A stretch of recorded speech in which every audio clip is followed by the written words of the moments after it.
point. Right on.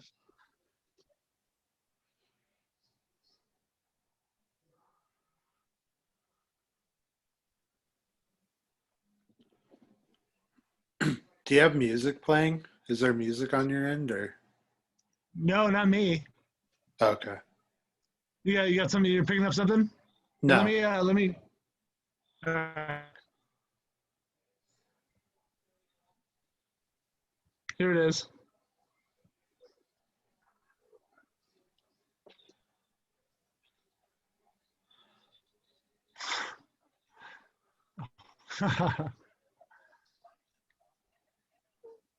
So great. And he's doing. Oh shit! You can tell they're doing different. You can tell they're doing different cells. Here, I'm gonna stop sharing.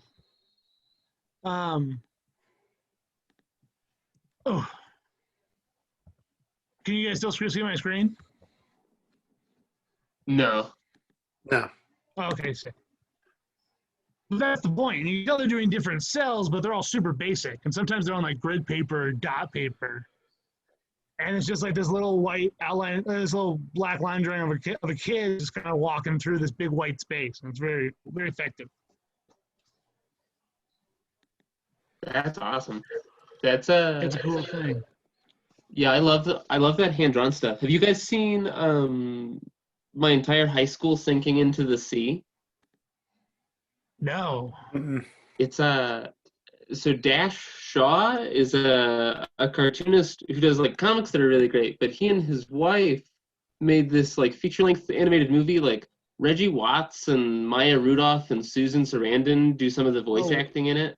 Oh wow.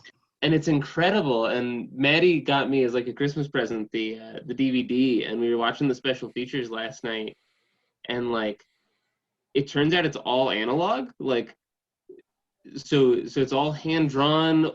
So he did like 3 layers. He did like foreground drawings, background drawings, and then just like layers of like paint and cut paper and color splotches to like fill in some of the different textures and stuff.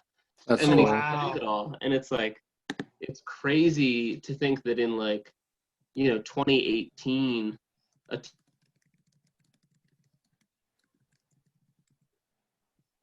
but it works so well because it doesn't look old-fashioned by any means, but it has like definitely way more texture than like a computer-generated thing.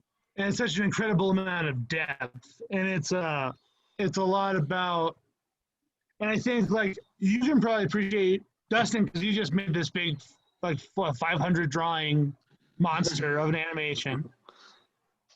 I'm sure you can appreciate. Oh man, it'd be so much easier if you just had some transparent cells. You throw a skyline on one, put that down, and then the little characters are all moving independently. You got someone coloring, you know what I mean, coloring shit at the same time. It's like all this stuff that produced all these great effects was just cost cutting. It was time saving stuff.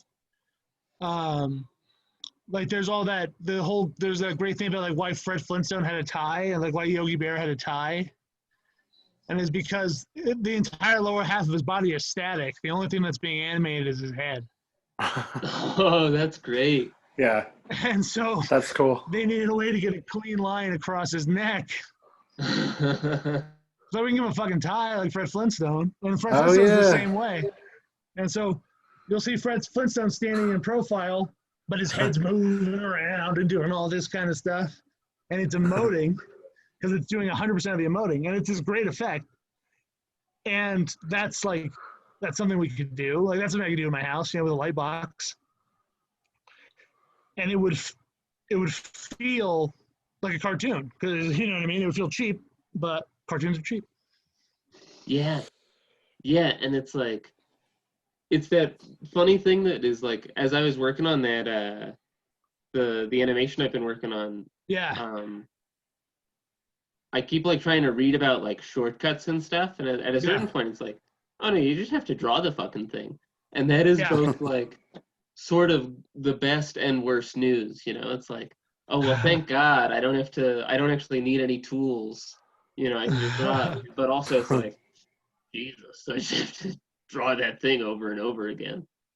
But, that's and it's daunting, and it's like it's so hard to jump into that. First time I ever tried stop motion animation was for this film that I was the art director on, and I didn't have any previous experience at all. I just kind of went to the craft store. I had an understanding of it and a deep appreciation for it, and I felt informed in it. So I kind of bought the clay, bought the wire. I tried to just figure it out, bought a green screen, and we put it all up and we put it together. And I was doing it for like 3 hours, and I got like 8 seconds of footage, and which is not bad, which is pretty standard. And it just felt like I just don't have the resources to do this as much as I need to. And that's kind of how I feel about cell animation too. It's kind of like, do I have the time to really commit to that? And I do. It's just, I don't know. What I've been bump into a lot is I'm so results focused, especially when working solo, that I'd like to have something in front of me. If I'm going to sit down at my desk and draw something, I'd like to have a zine or a book or a painting to look at, which is why a lot of my stuff feels, I think, not half-baked necessarily, but gestural. It's almost like bam, impact. I see the moment in time when I touched pen to paper, and it happened really quick, and that was it.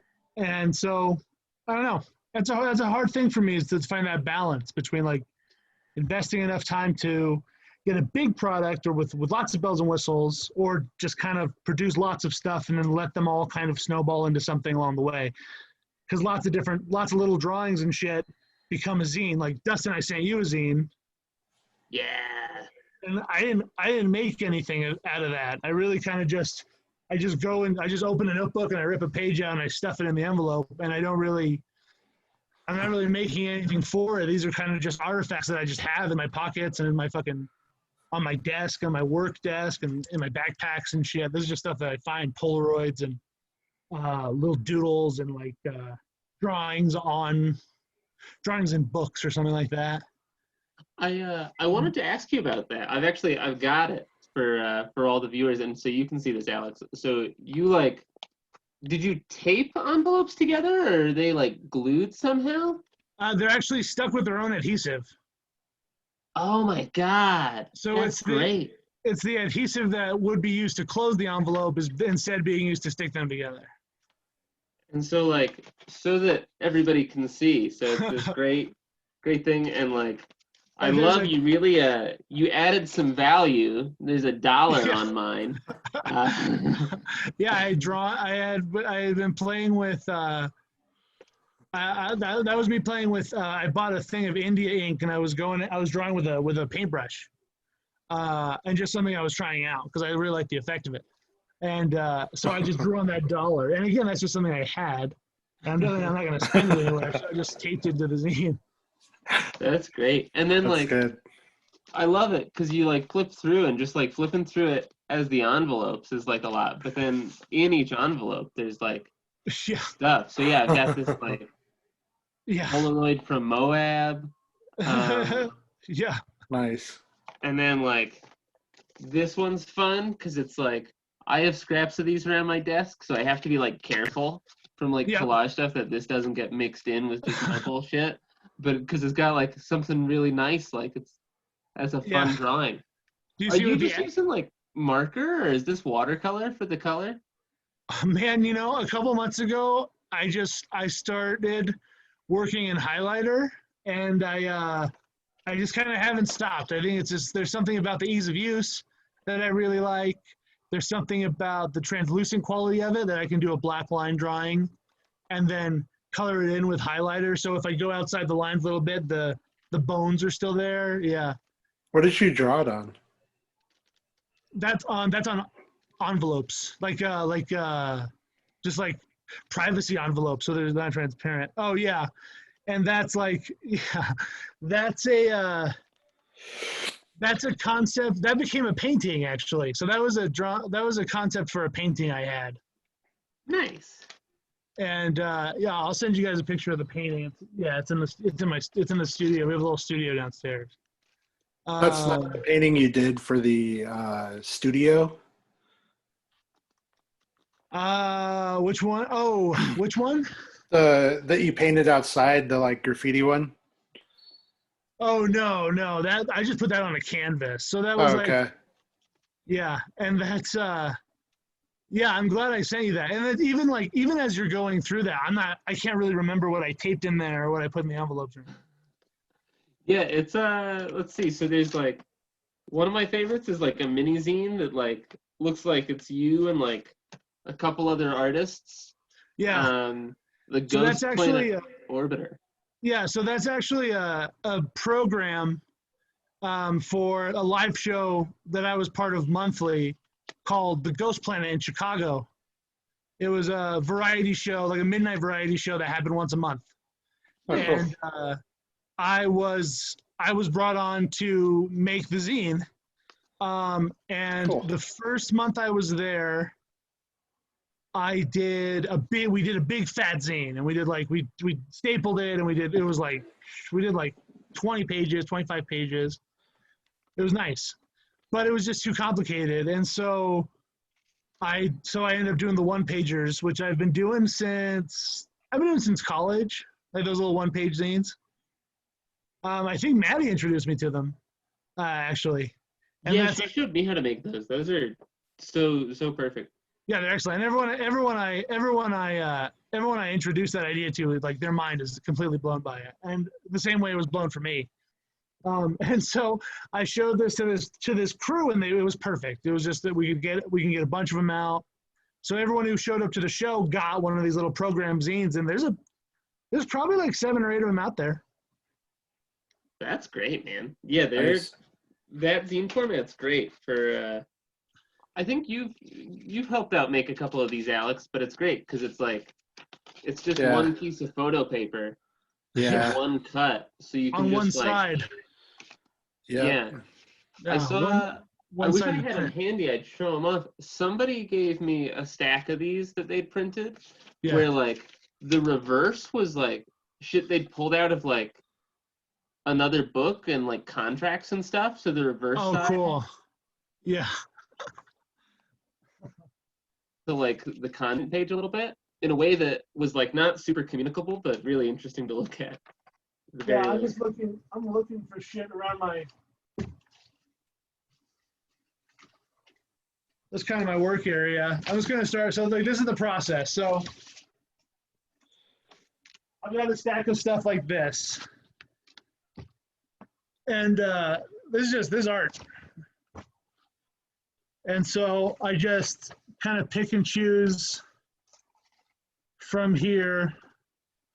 So this is art you've made, sort of pre-made? Yeah. Cool. Yeah. So this is all just. Oh, I saw that one on your story. I really liked it. The Thanks. angel. Yeah. Yeah.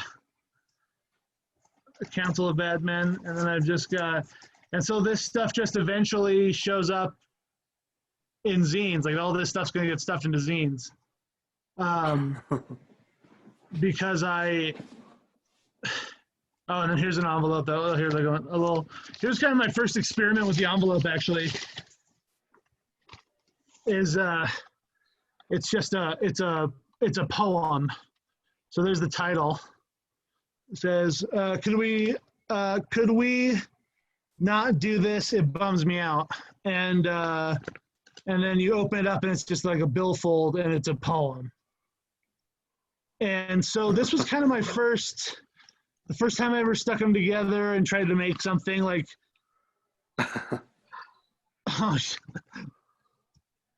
a car with arms and legs. Nice. I really like that color combo too. Oh, thanks, man. Yeah, and so it's a lot of happy accidents and stuff too is a big thing. There's a lot of just sticking stuff together and seeing what works. I just have all this stuff, and like I was told by an artist I really respect that the worst thing you could be is a collector of your own work. So the idea was just to start stuffing it in envelopes and sending it out to everybody. And I think Dustin, you got one of the early ones. I just stuffed it to the gills with shit. Yeah, there's a ton. Also, like just fun, like yeah, artifacts and stuff. Yeah, like this is a fortune teller magic fish. Yeah. Have you opened? Do you have others of these? Do they work? I have other things like that. I have other like my space is filled with art and like stuff like that, like Cracker Jack prizes that I just purchased. So like I've got like these. I just have random shit that I like everywhere because I just check this guy out. Oh, nice. That's an earring. And I've just got these little like I've just got a series of like of things that here that I don't know. I'm like trying to purge them, but I don't want to get rid of them, you know?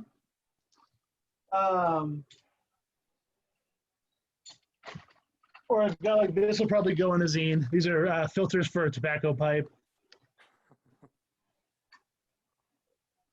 I like Rey Mysterio's head. Ha Random shit, man. And it's like I'm just trying to find a home for it all. And I'm a big fan of mixing, of juxtaposing things. So like the idea of what I liked about the fortune telling fish is you're getting this zine and it's kind of presenting this one conceit. It's like, okay, this is what it is. It's drawings and it's poems or whatever. And then you open it up and it becomes more. It's also photos, or it's also like toys or like novelty things, joke things, and like I don't know, I like the idea of that. And also just like I bought a pack of bazooka gum, or like I'm a big fan of bazooka gum because it comes with the comic. And it's just like this idea of a prize. I think it's such an interesting thing. And I think it's just because that was just a way to inject fun and art and design into everyday life, into everyday life. Like you're pouring your cereal and like this little piece of design falls out, this glow in the dark spoon or something. And it's an extra. It's superfluous, which is what I like about it. And the zines are all like superfluous. And I sent Dustin all that superfluous stuff. Have you done any of the collab pieces? I've been staring at them. I'm gonna work on a couple of them tonight. Yeah, Alex, Jesse sent me like I think my favorite one is just like a piece of notebook paper, and half of it is like a very fun drawing of Wolverine lunging into the blank space. And at the bottom, you just wrote, "Who is Wolverine fighting?" And so I'm like, I've been trying to answer that question. Who is he fighting? I think it's going to be you. Oh, wow. That's great. That's great. The Maybe imposter. Also with claws. Sounds like fun. I dressed up like Wolverine for Halloween. Just sat in my house. I just wore it around. I play video games in it. I want to start wearing it to breakfast and stuff. I just want to be Wolverine all the time. Why wouldn't you? That's fair. That's I'm trying to think of like a better X-Men to be all the time, and yeah, I think Jubilee from the 90s cartoon. Yeah. I love and Jubilee. The big blue gloves. So great. And the glasses. Yeah. And she was awesome. I loved her I love the vagueness of her powers. It's I love like all sparks. I love all the nuclear era X-Men. I love like this vague energy radiation that everyone kind of gets. Like Gambit can just like imbue cards with this toxic shit that like makes them deadly. And it's like I prefer that. I don't know. I prefer that better. Favorite X-Men? Should we do favorite X-Men? Yeah. All right. Alex? I only ever saw like one X-Men movie, and I have never been into comics, and I'm not even sure. Is the Fantastic Four an X-Men? Like those four? No, they're different. They hang out a lot. They hang out though? They hang out a lot. Okay. Yeah, they're friends. Give me some X-Men. Fantastic Four at one point. Wolverine. You got Cyclops, Storm. You got Professor X, obviously. You got Jean Grey, Beast, Nightcrawler. I mean, Mystique. I'm always a big fan of like the sort of like, I guess, intellectual types. So probably Professor X. You like Professor X? He's Yeah. a cerebral guy. Yeah. Yeah, I love those things. I love those guys. Would you like to have powers with your mind? Yeah, definitely. I'd like to. I've always thought that being able to stupefy someone would be really cool. Like, Yeah. just like sort of make them not able to understand anything for like a brief period of time. Confusion. Yeah. Yeah. That's like the confuse ray from. I think it's a SpongeBob thing. I think it's a Mermaid Man thing. Yeah. That's great. All right. Yeah. Well, meeting has been upgraded by the host. Now includes unlimited minutes. Sick. Okay. What should we do next? Thanks for having me, by the way. Yeah. Thanks for joining us. Thanks for joining us. Maybe we do the acronyms. We were going to do 5 acronyms for the show. 5 acronyms. Okay. Try to figure out what C.H.I.L.L means this week. Yeah. I wrote all of mine down. I should practice my improv, but I have a few. I did some notes. I'm gonna try to remember them. cool. The first one I had was childless hermits inside lonely lodgings. Ooh. I like that. But that felt mean. Felt mean to ourselves. Oh God, I didn't know they had to be descriptions of ourselves. Well, I Shit. don't know. That's just where my mind went. I guess it just spread the show. Fair. So What do you got? I got random ones too. I've got carcinogenic hazard ignites lumpy lighters. Ooh, yeah, okay. That's How about good. How about carcinogenic hazards ignite lumpy lymphomas? Oh. Ooh. Yeah, that tracks. I love cowboys. You got cowboys in there. What do you have, Alex? I've got Charmander holographic. It's luxurious illumination. Oh wow, I love it. We should do a zine where it's just poetic odes to Pokemon, expressive futurist poems about the futility of it all. It's a dark subject matter. It's like cockfighting or something. There's a forbidden beauty about it. How about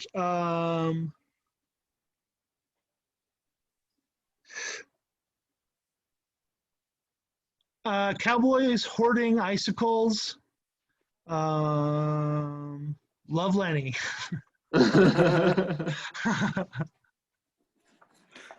Chameleons harvest infinitely lousy laments. That's good. It's good. Harvesting. This one I just wanted to like do C.H.I.L.L, ill, little Leal. Little what? Leal. That turns out that's a word. Leal. It's like loyal or something. I don't know. Right on. Consult my Scrabble dictionary about that. About crusty hamburgers and leopard lounge pants. That's good. That's the kind of joint I want to hang out in. I want any joint to become that when I enter the room. Post-COVID, that's like all that's still going to be open. They're going to be these fast food places seem to be the only place surviving. They're gonna become salons of art and culture. Everyone keeps telling me it's gonna get better. Everyone keeps saying everyone's gonna be so happy to be able that everyone's going to want to throw shit up. Kind of a places renaissance. Yeah. Coffee shops and shit are going to want someone reading poetry in there. They're going to want someone playing music in there because it's going to be a party atmosphere for so long. And so, I don't know, it's kind of like a tidal wave. One of the things about the way a tidal wave is coming is because how back the water has to recede miles away from the shore. Because it hasn't, because the inertia has an opposite reaction or whatever. So it's like we're so isolated, we're so confined. We have all this energy pent up. Once that snaps back and releases, it's gonna be such an overthrow on our side because there's gonna be such steam behind it, and it's like I don't know. I have to figure out where we want to be when all that kind of stuff happens, and what if I want to volunteer myself to be part of what that is. Might be able to maximize, I don't know, output my audience. I don't know. I'm not sure what I want to maximize, but it seems like a good time to do it. Yeah, I had sort of been in the before times, I had sort of burnt myself out on like throwing shows and doing like much performative stuff, and now it's like, a year of it not even being an option to go like watch a fucking thing, nonetheless participate in one. It's like, gonna have to figure out how to do something once it's prudent.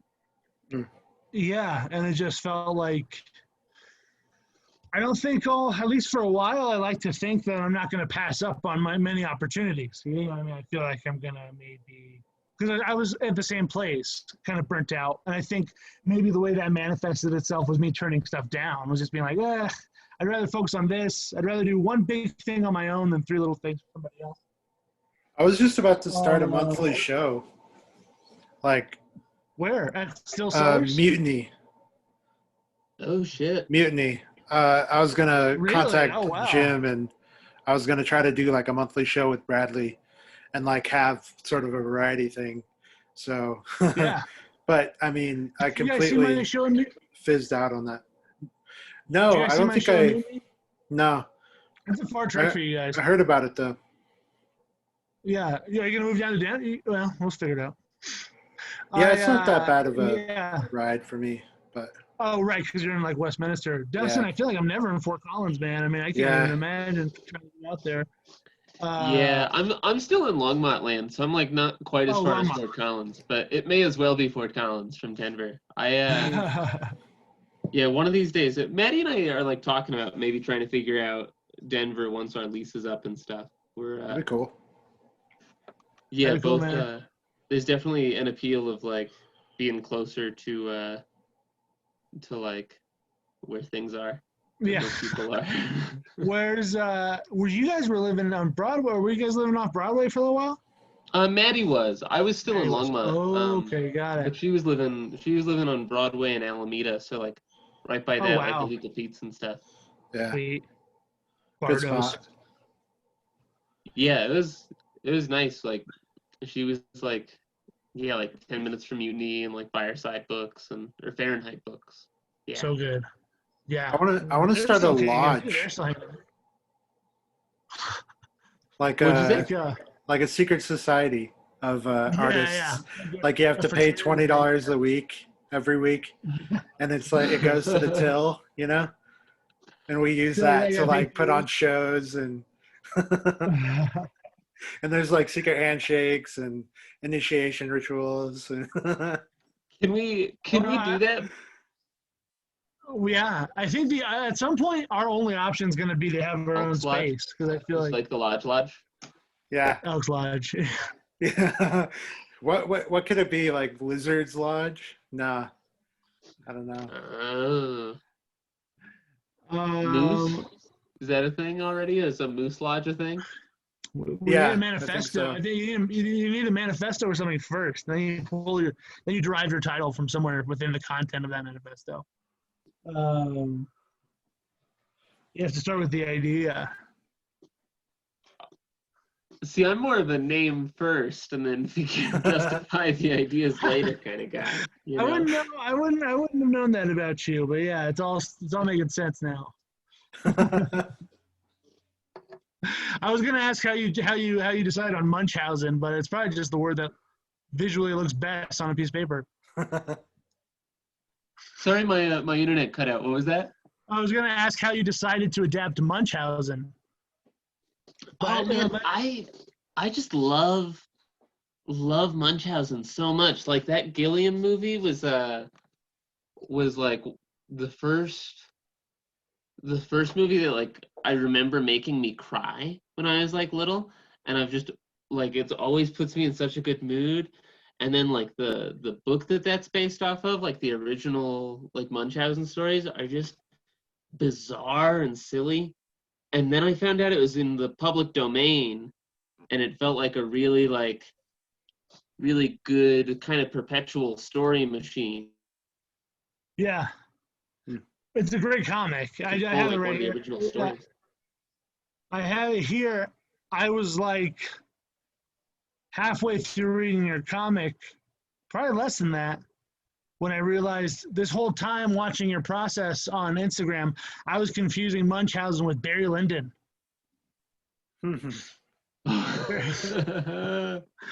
Kubrick's Barry Lyndon. Yeah, that's the next comic. I thought you were yeah, it's your next comic. I thought you were. I was like, oh, that's cool. He's doing Barry Lyndon, but I was wrong. But no, I've read more about it, and yeah, it's right up your alley. It's a very cool story. Adaptation's so great. I just had a meeting to try to pitch. We're gonna try to pitch something to the DCPA. Me and a longtime collaborator. They're doing an off-site thing where they'll give you like $10,000 to do this play in June. And so we're gonna try to put a proposal together, which is really exciting. But we talked about adaptation, and like I've found myself thinking back to your book, because I like the idea of taking something, adapting it in a singular voice. I think it's such a powerful thing. It's a sort of it's like when Crumb did Genesis, or it's like when Philip Glass did Einstein on the Beach. There's a familiarity that you're kind of working against with your own eccentricity or with your own uniqueness. You know what I mean? It can be a good thing. And so I'm trying to think like what's my style. I'm trying to think of people in history that maybe I'll do a biography play or something. Yeah, that's what I was thinking though, is that like in order to adapt something, you really have to know your voice and know your style in order to like kind of keep it you or whatever. Like, I don't know. Or maybe it's just kind of a natural thing that happens too, though, you know? Yeah. You don't necessarily need to be an expert in your subject matter either. I mean, Dustin, I appreciate the drawing not because you have such an intimate knowledge of the original text or the original story, but because you're very good at making comic books. And so it's a comic book first. You know what I mean? Sweet of you. Yeah, and the fun thing about like adapting something like that is almost more of like a character in a world than a specific plot, right, is like there's only one page, or no, I guess there's like 3 pages from that first issue of the Munchausen that comes from any of the original stories, and the rest is very much just like my own bullshit. But it's like the world kind of already exists, and I get to make it stranger and like play with it, and the character already exists. So a lot of the work side and on like the audience side has already been done by like 200 years of other people, which is sort of the appeal of like comics in general. It's pretty cool. Like, right. Yeah, it's like a toolkit or like a digital audio workstation. Like it's got all these like preloaded effects and ways that you're supposed to work with everything, you know? Yeah. Yeah, man, that's a really great thought. That's a really wow, yeah. My brain is just a bank of samples. And all I'm doing is mixing them together, and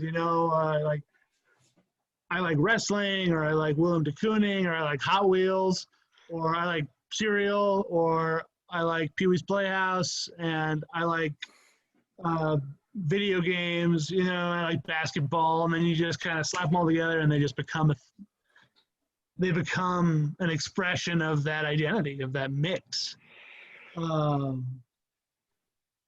And yeah, that's what it is. That's what I'm interested in. I think one thing that being isolated has been good for, which I don't think I'm probably not the first person to speculate on this, but has been good for inner reflection and just thinking about when you miss what you do so much, all there is to do is reflect on having done in the past. And thinking a lot about, well, what do I miss about doing shows? What do I miss about acting? What do I miss about reading poetry in front of people? Or what do I miss about doing performance art? And it's like, I feel like what I miss the most is giving people stimulus and then studying their reaction. I like putting someone in a controlled room, hitting my sample pad of this emotion or this feeling or this memory, and then just taking note of how everything's mixing together. I miss that a lot, and that's hard to do remotely. That's hard to do over Zoom for sure, which is probably why I haven't done any Zoom theater or Zoom. I had a couple gigs that fell through, and they said, well, we're going to do a reading of the script with the cast on Facebook Live. And I'm like, nah, I'm out. No way. And nothing against them, nothing against Facebook, I guess.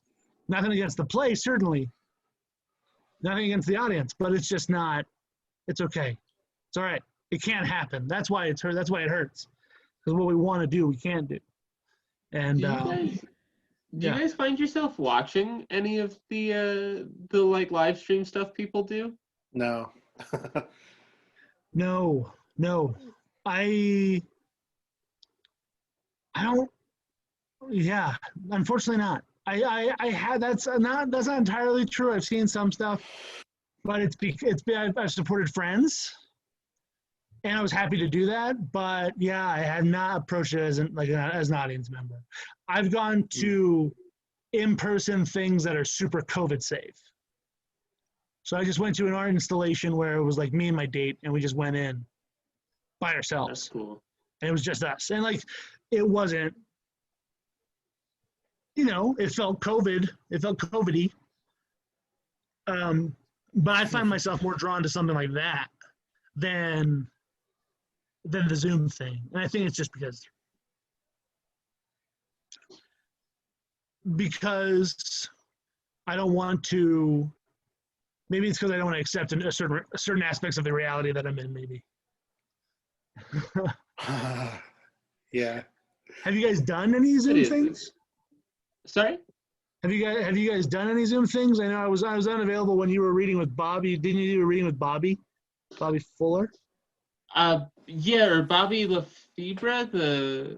Yes. I did a thing at the Longmont Museum. Oh right. Yeah. I had a thing, and that was it was fun to do.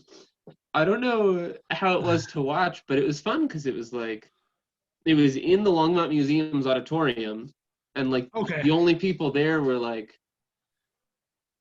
Maddie came with me, and somebody else brought a couple roommates, and then it was Ellie Swenson who helped organize it, Justin, who's the guy who does all the programming for the Longmont Museum, Yeah. and then the people reading and the people filming. So it was 10 of us spread out through this huge auditorium. And it was, the irony is it's probably the biggest room I've read poetry to, and it was fucking empty. But it was great. Emily Duffy read. It was Emily Duffy and Bobby Lefebvre. I'm sure. Lefebvre, yeah. They both did half-hour sets, and they were both great. And it was this really nice thing that was oh shit, I've missed being in a room listening to people do their thing. Yeah. For sure.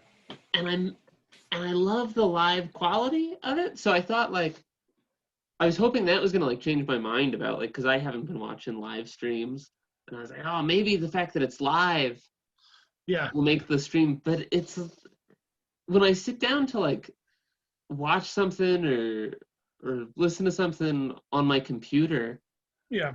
and I have the choice between something streaming or something pre-recorded that is either edited or has happened after, I'm gonna pick the thing that like has like a little more that is made to be watched on a computer as opposed to the thing that is like a compromise with, public health. It's like one of those feels like a better viewing experience.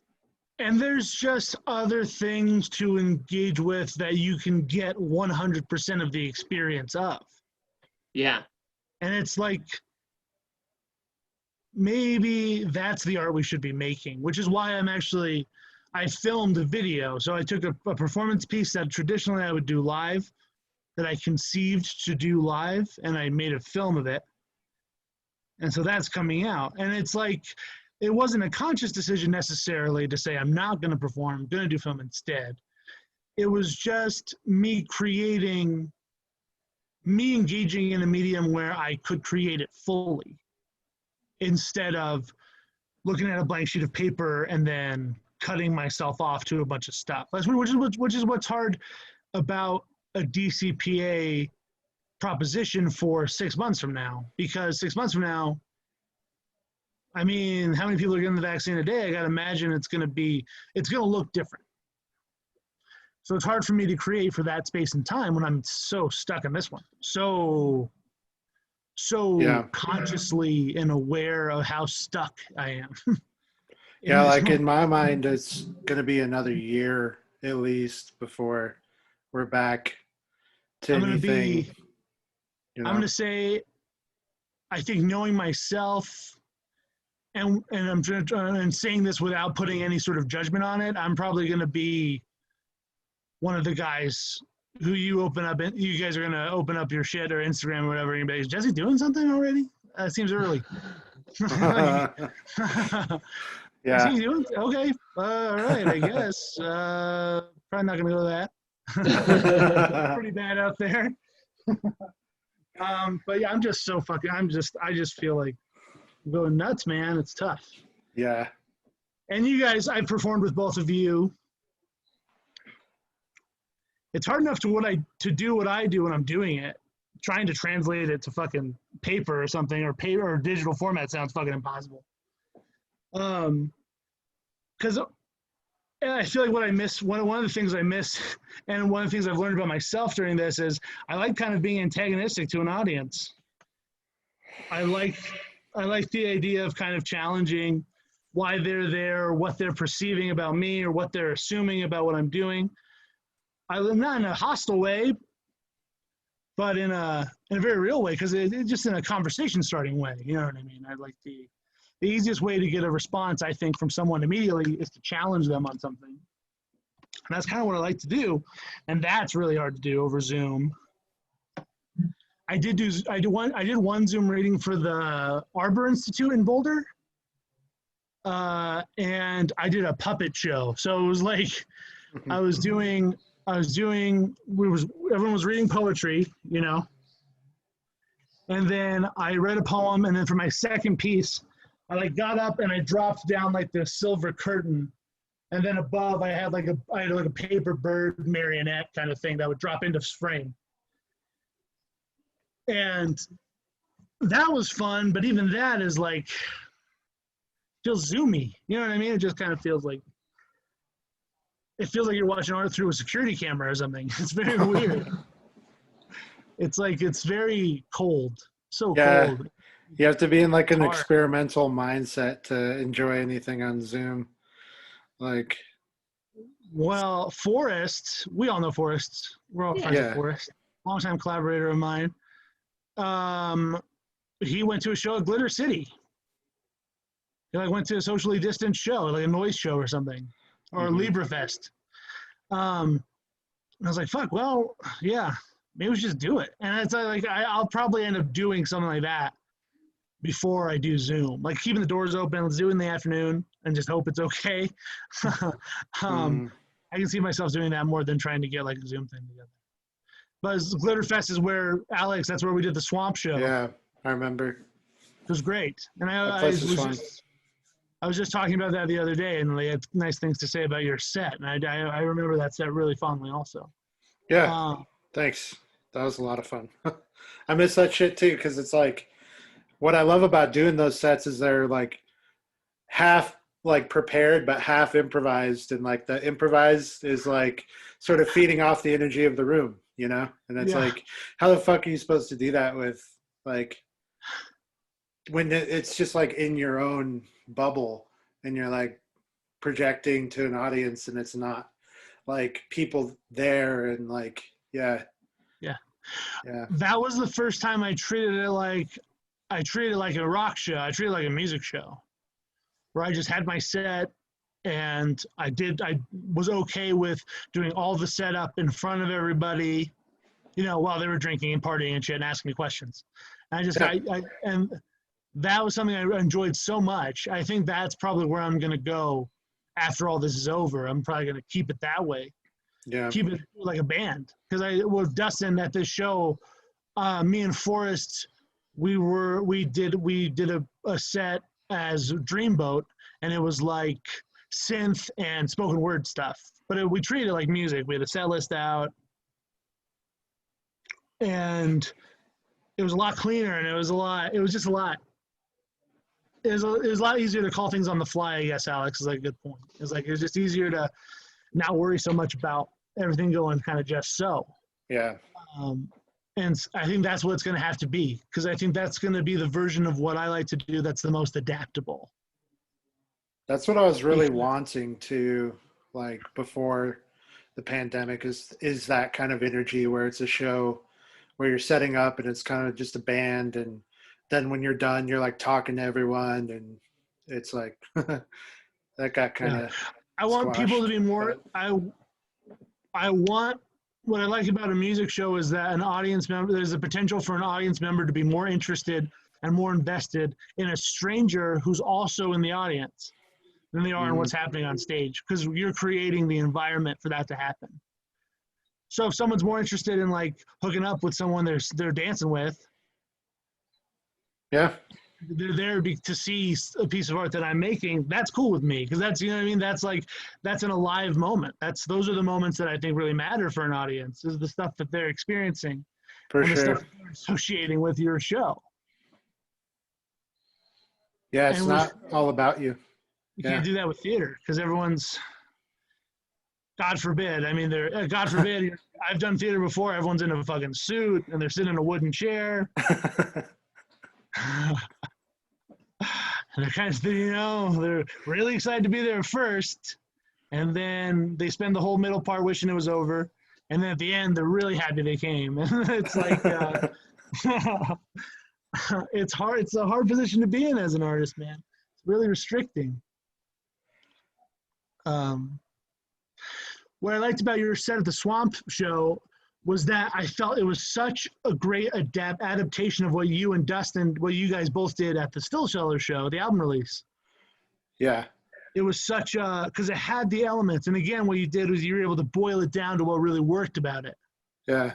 And then you were able to present that in a way that was so sharp. Yeah. It was like an iteration of the show. That's what I love about those like performances. Yeah. You know yeah. That it's like, then the next show would have been like a further adaptation or evolution of that previous show. And like, you just can't do that when it's just you by yourself, because yeah. What was the process of putting that show together? I mean, I remember it very fondly.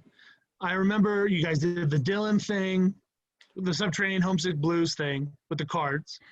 Right. And you guys did the puppet thing. Did you do bag puppets, I think? Yeah, it was bag puppets. That was that was such a fun show. I love the bag puppet. I still have that clock you made, Alex. Yeah. Paper mache clock. Yep. Big paper mache clock. Yeah, so sick. And the music. And did you do the tuba? Yeah, I did. I brought it. Fuck, yeah, excellent. So And that was good. like the first time I played it in such a long time, too. Man, I loved it. And I felt like Still Sellers was packed. So there was a lot of good Yeah. people. Great crowd. It was great, man. That was a fun show to read on, too. I wish I had done more. And then that kind of that show kind of inspired the next set I did at Still Cellar when I did the gummy worms and the snake. I kind of when I went up there and played preacher a little bit when I did that. That was definitely informed. Well, that was informed No by handing me. out pamphlets. Yeah, I know I was handing out pamphlets and we were playing music. Daniel Johnston had just died. Oh, yeah. Shit. And we were playing Daniel Johnston and everyone had to get up and eat a gummy snake. Damn. Dude, I wanted to be at that so bad. I got sick. I remember I got sick because of that. I remember because you were on the bill, right? I don't remember if I was on the bill, but I might have been actually. You were gonna play the tuba. Oh yeah! Holy shit! During my set. I remember, and I got fucking sick. Yeah. Bummer. That was a bummer, instead of you playing the tuba, well, I read it was like a Gorch poem or some shit. Oh, I remember now. Played the tuba for it. Yeah. So instead, we just had people chant Gorch. That was the and hype. like you, Jesse, and like my brother and father were the only people in the room who like did it for more than like 10 seconds. And it just died out except for you guys. That was the height of Gorchamania. That's what the Gorch. That's what I think. I'm telling you. Oh yeah, man. You're the Gorch. I was proud to draw the Gorch on the front of that envelope I sent you. Wait, really? Did I miss the Gorch? He's in there somewhere. Whoa. All right. Now I got it in front of me here. We're gonna. Oh no, the big envelope, the manila one. Oh yeah. I still have that. There is a Gorch on that. Okay. There's a Gorch on the front of that. Yeah, right on. That very cool. Yeah, that was a fun thing, man. That was like that's such a great thing. Yeah, the Gorch. What's next for the Gorch? So starting in January, I'm gonna do a weekly Gorch comic strip. Oh my God! Excellent. Fantastic. Yeah, it's gonna be like 4 panels a week. Can't wait. Not all of them are gonna necessarily be totally the Gorch, but it's called Gorch Verse. Yeah. So it's very much about the world of the Gorch. Very cool. Nice. I can't wait to learn more about it. Yeah, we'll start canonizing it. Yeah, it's so much easier to make a wiki or something as you go. Are you gonna do like a Gorchipedia?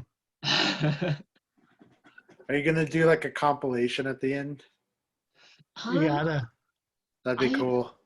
I sort of want to, but so I've already done 3 of them, and one is like long ways, and one is like a whole page vertically. Oh so yeah. it would be hard to I've already made it hard to bind them in one collection, and I haven't even really started. So I might do a couple zines that are like the greatest hits or whatever. Yeah.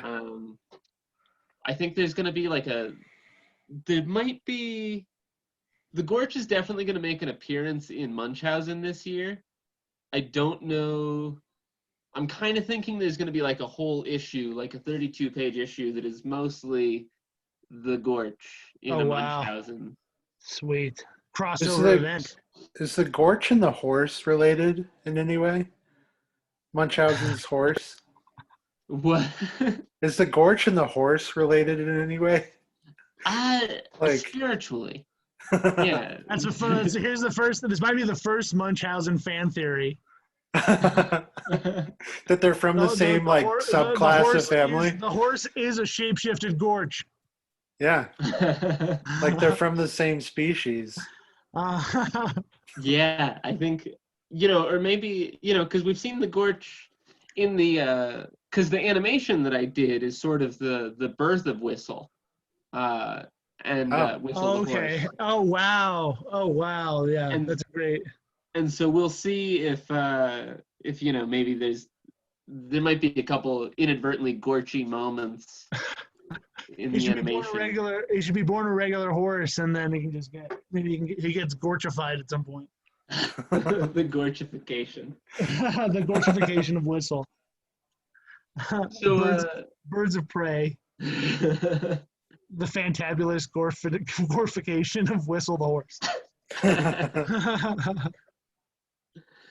how about you two though? Any big things in the works for the new year? I know COVID allowing, but do you guys have anything like in this year of not being able to perform? I know, like Alex, you've been doing more like music and work on an EP. Or are you doing much, Jesse, in terms of like non-performative stuff? I'm just doing a ton of visual stuff. It's just been a huge year for illustrations, for little comics, collages.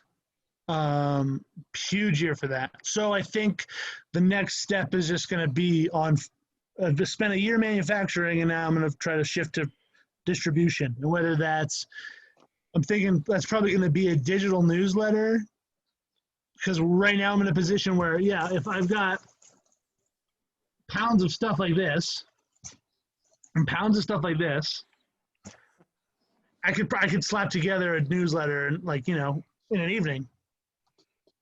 So and just scan it all in, and yeah, man, scan it all in, and or just collage it all up on a single 8x10. Scan that one scan, and you're done.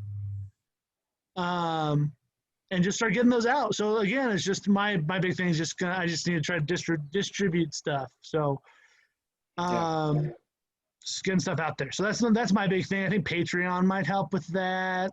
For sure. And we're working on an animation together too. For the sick.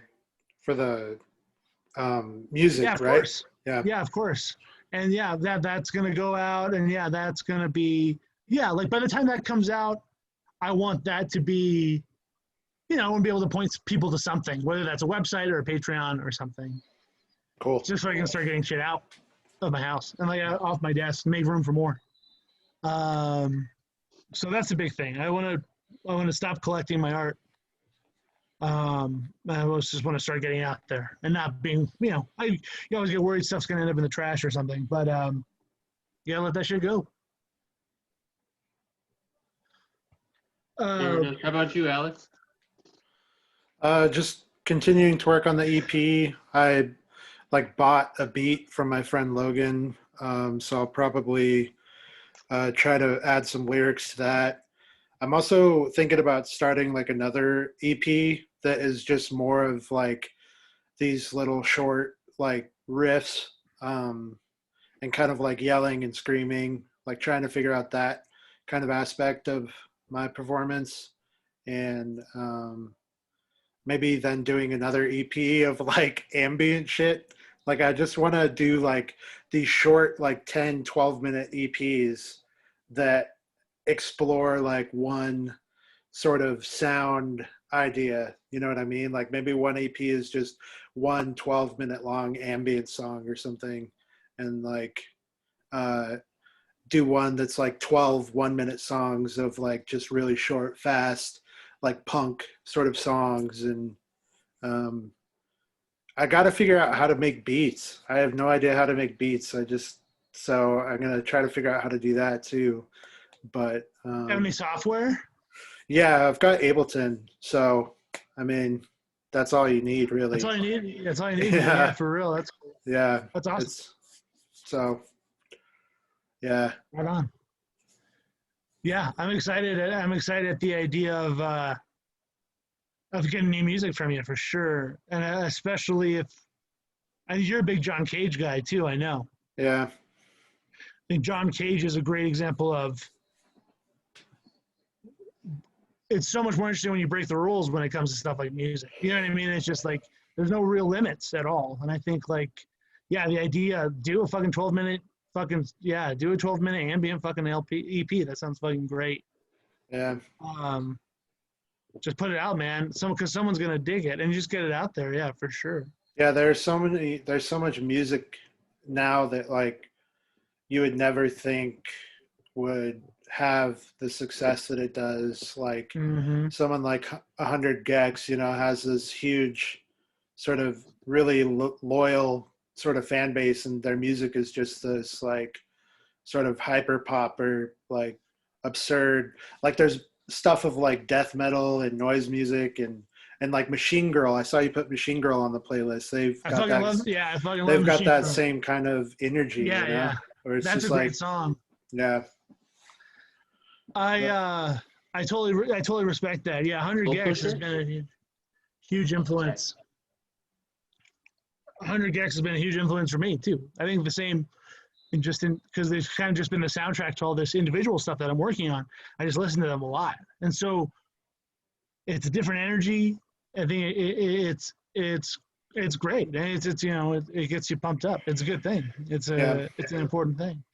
It does what punk rock was doing for me for a long time, and what it still does for me. But like kind of, it reminds me of being like 15 and like finding a band that really just that you feel that you can passively enjoy, passively but deeply enjoy. You just have it on all the time, and I think there's so many layers to it.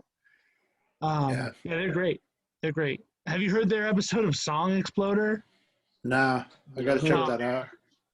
And that's another thing too, where it's like I feel like because of my taste and because of just general taste, I end up hearing so much about happy accidents and this idea of like just making things quickly and being inspired by the moment, getting it out there and just grinding it out and just producing something without overthinking it. I'm such an overthinker. And what I've tried to let go of as an adult is that tendency to hold myself back in that way and, be skittish or delicate with how I'm releasing things and what people are seeing. Do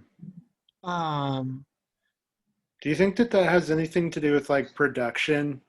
Like, I know that people like 100 Gex and just some of my favorite artists in general, like they're at like a level of production and quality that is like feels so out of reach for me sometimes, and it's like intimidating to try and learn along the way. And like while you're still making things and like maybe putting them out, you're kind of like reluctant to do that because there's this level that you're trying to reach that is unattainable to you in the current moment. So it's like, yeah, I would describe it as exactly that way. That's exactly what I do.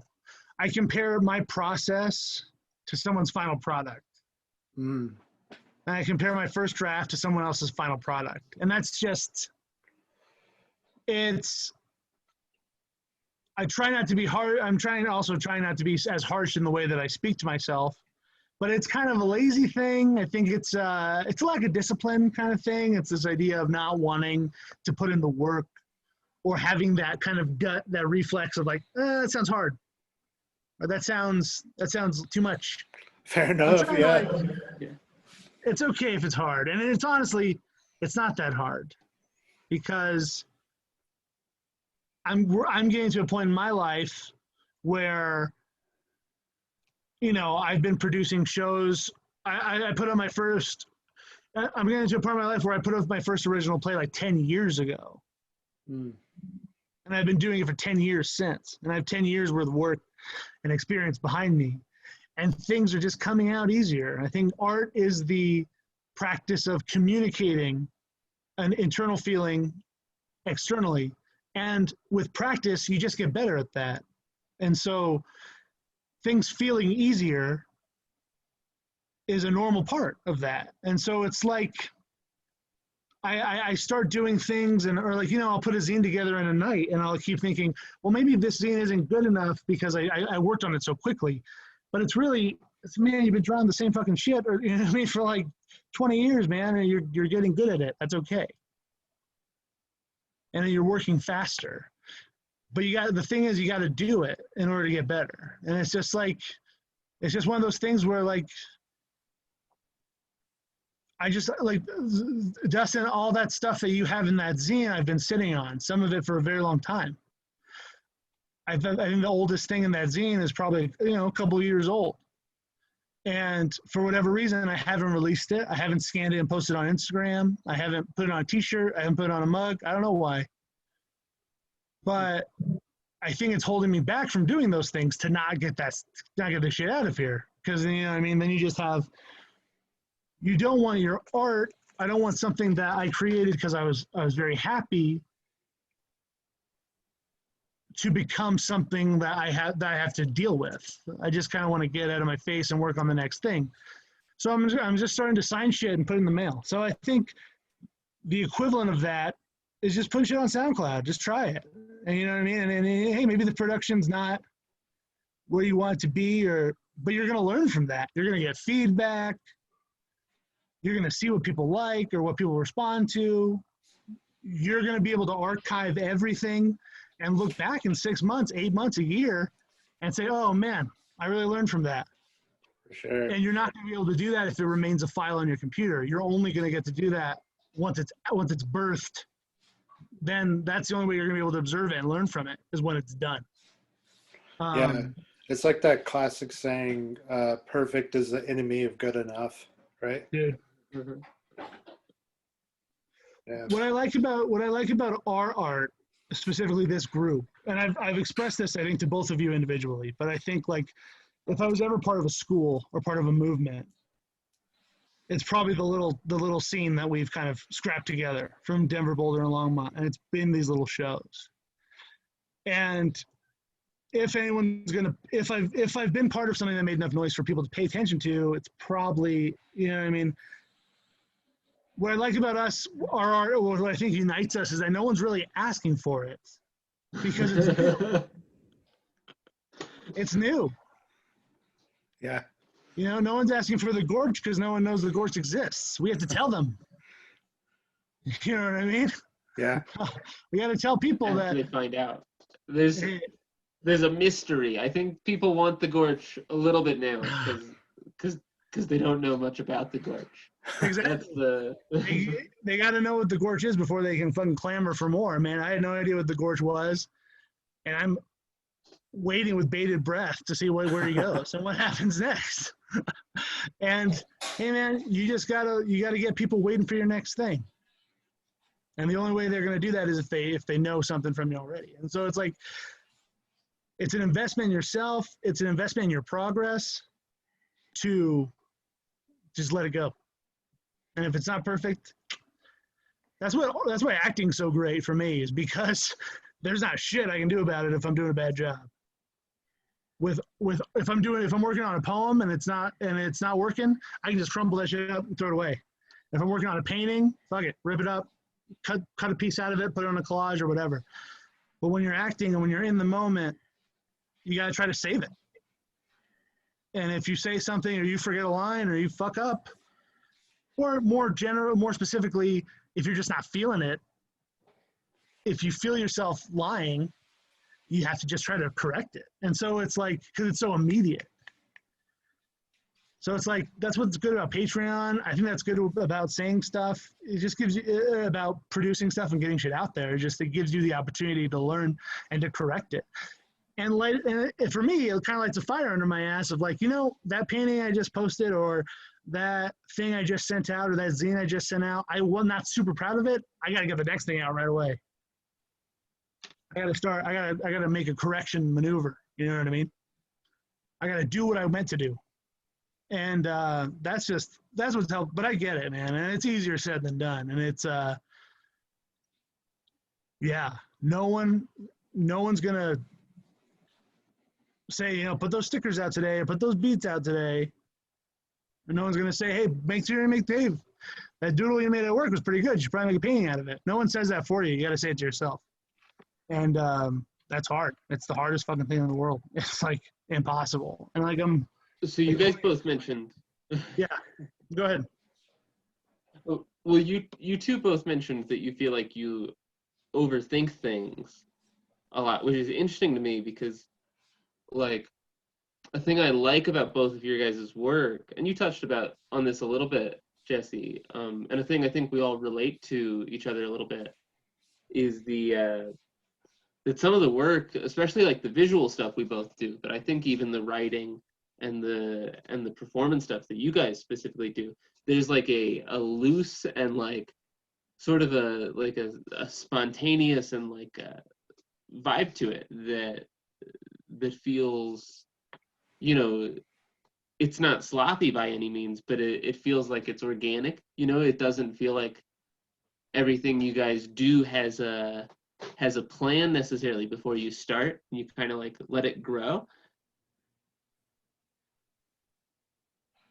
Do you guys feel like you overthink while you're in the process of making stuff, or is it kind of in the before and after where you both feel you're thinking more than you'd like? Yeah, it's whenever I'm not making stuff that like I'm just kind of in my head about making stuff, and it kind of bothers me a lot.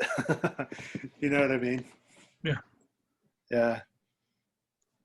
Yeah, I agree. I think it's for me the overthinking comes in the moment before, I guess. Before the leap. Before I'm, and before I book a show, before I know what's next. That's when the overthinking kind of manifests. When I'm directionless. Yeah, I guess mine would be in the middle part. Like right before I'm just excited, right after I'm kind of like excited about it, thinking about it, and then like in that middle space is like where I feel really directionless still though. Like Yeah, I just need to be booked. And then that's another thing about like what's been tough about this year is that if I don't have Don't Yell at Me coming up, if I don't have Punketry coming up, if I don't have my own thing coming up, I just kind of spin out in like things that I want to do and projects, and I'll buy a bunch of supplies, or I'll go and buy a bunch of supplies and like just get stuck with it. So it's nice to have that kind of structure. It's important. But I don't get worried after. Once I book a thing, if I know Dustin's giving me an hour, or he's giving me 15 minutes at the end of the month, I know I can do it, and I know I can make it happen. I know it's going to be. I know I can make it something I'm proud of doing, and I know that. I'm confident in that. But I need the stage, and like that's like I need the spot. I don't have the spot right now, so it's hard. do you feel like you overthink it all, Dustin? Yeah, Dustin. Yeah, do you? I guess I'm sort of in the same boat you guys are, like, and the fortunate thing about like comics and the way I've been doing them, especially like, this year I tried to put out a zine a month, and I did not, but I got close-ish, and like working on that, and like when I was throwing the shows with Connor, doing a show like every other month or something, having like a schedule with like a deadline is enough to like just kind of keep me going, where I'm like, well, I have to sit down and draw or write or like email performers. Yeah. So like overthinking it was like, it's a thing that I do, but like when I have any semblance of a deadline, it's like just a thing that gets folded into the anxiety I have through my day to day. But like that like obligation to a deadline is enough to like keep it from being much of a hurdle, which I feel really fortunate about. Right. Definitely, like, and we touched on it a little bit earlier, the animation project. No deadline, like it's so short that I'm not like gonna try to submit it to festivals. It's like very much a for fun thing. It's not a tangible thing that I'm trying to sell to people.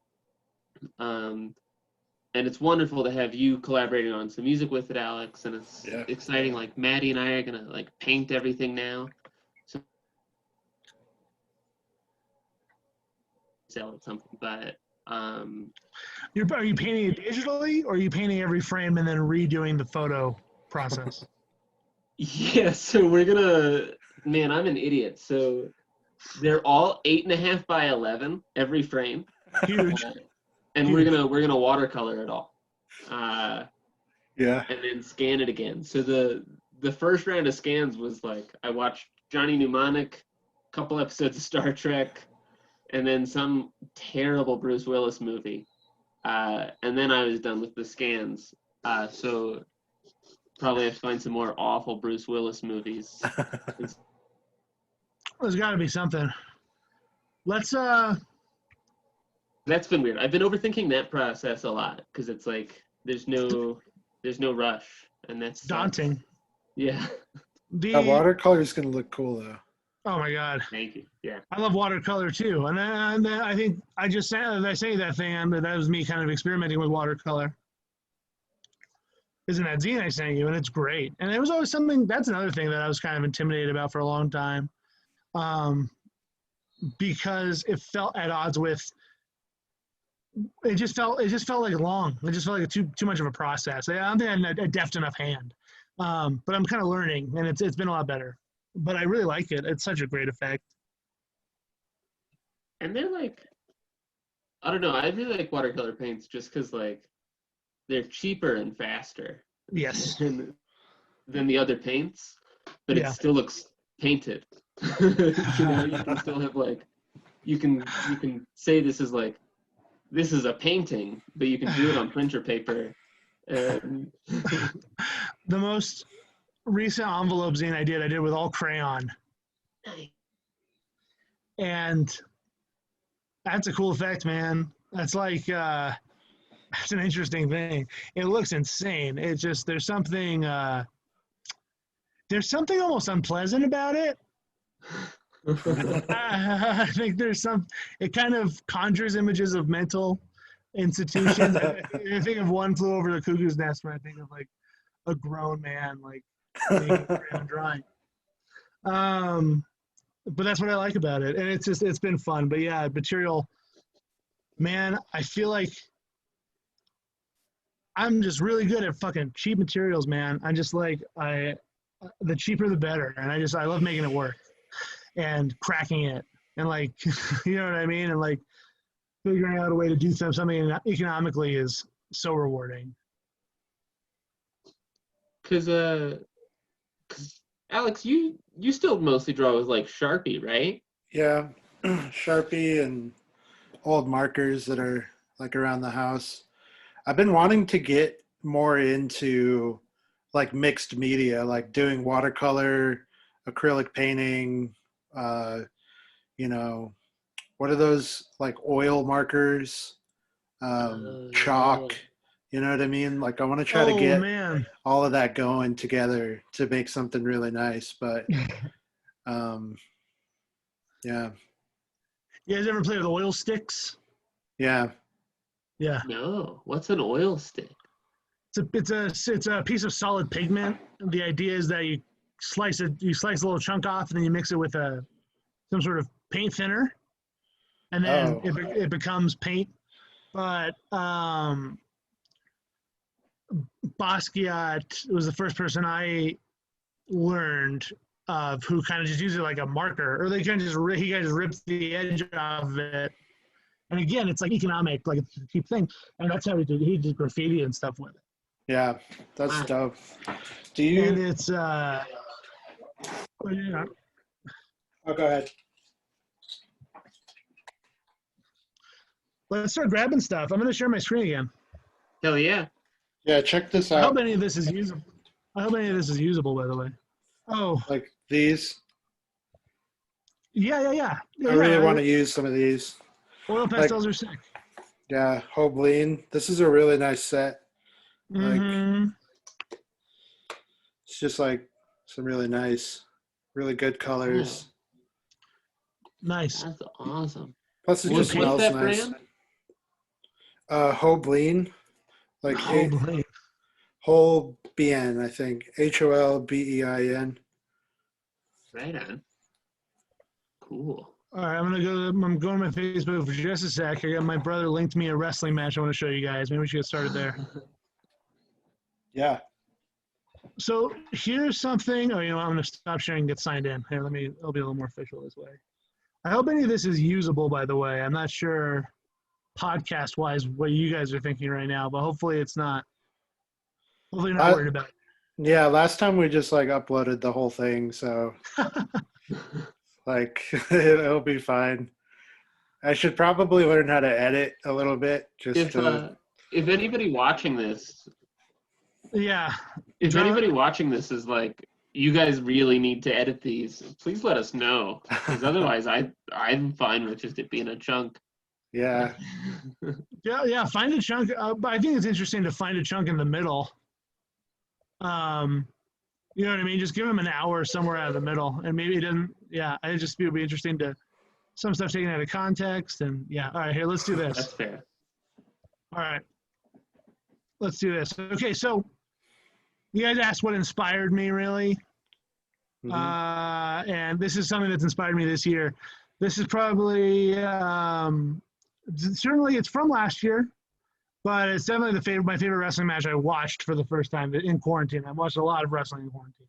Oh, this, by the way, is New Japan World. This is New Japan Pro Wrestling streaming site. It's all in Japanese. Very hard to navigate, but I'm getting better at it. So let's check it out.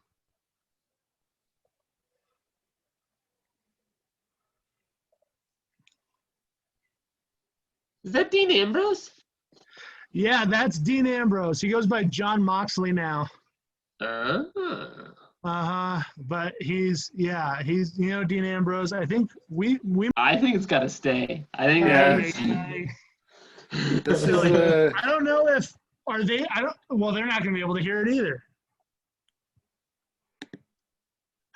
If the audience can hear it, it should stay. If they can't, we got to cut it. That's insane. It's just the three of us watching silent wrestling. I think we gotta start on that. Like that should be how the episode. Yeah. With all of us. It's like 3 minutes. Quietly watching this, like. If you're gonna edit it at all, I would say just cut a bunch of chunks out of it. So we're just talking, and then we jump. We kind of we zip over to a different topic.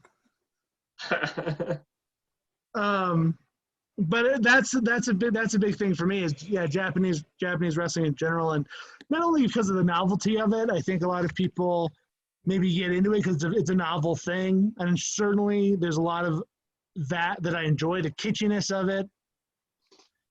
But there's a genuineness to, and a vulnerability to it that I really appreciate. And it's like, it's hard not to look vulnerable or not to feel vulnerable when someone's like actually kicking the shit out of you in front of everybody.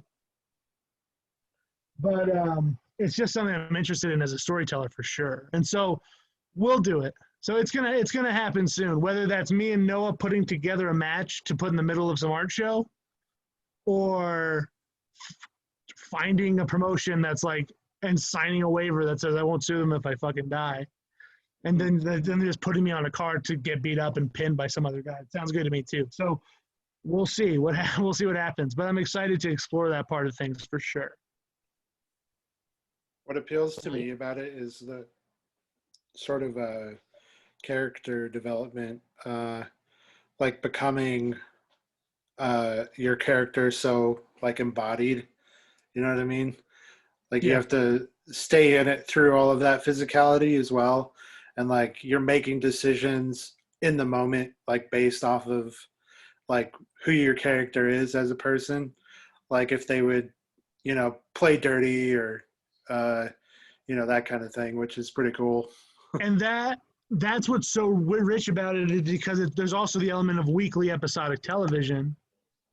And there's also the element that some of these guys have been on TV every week for 5-10 years.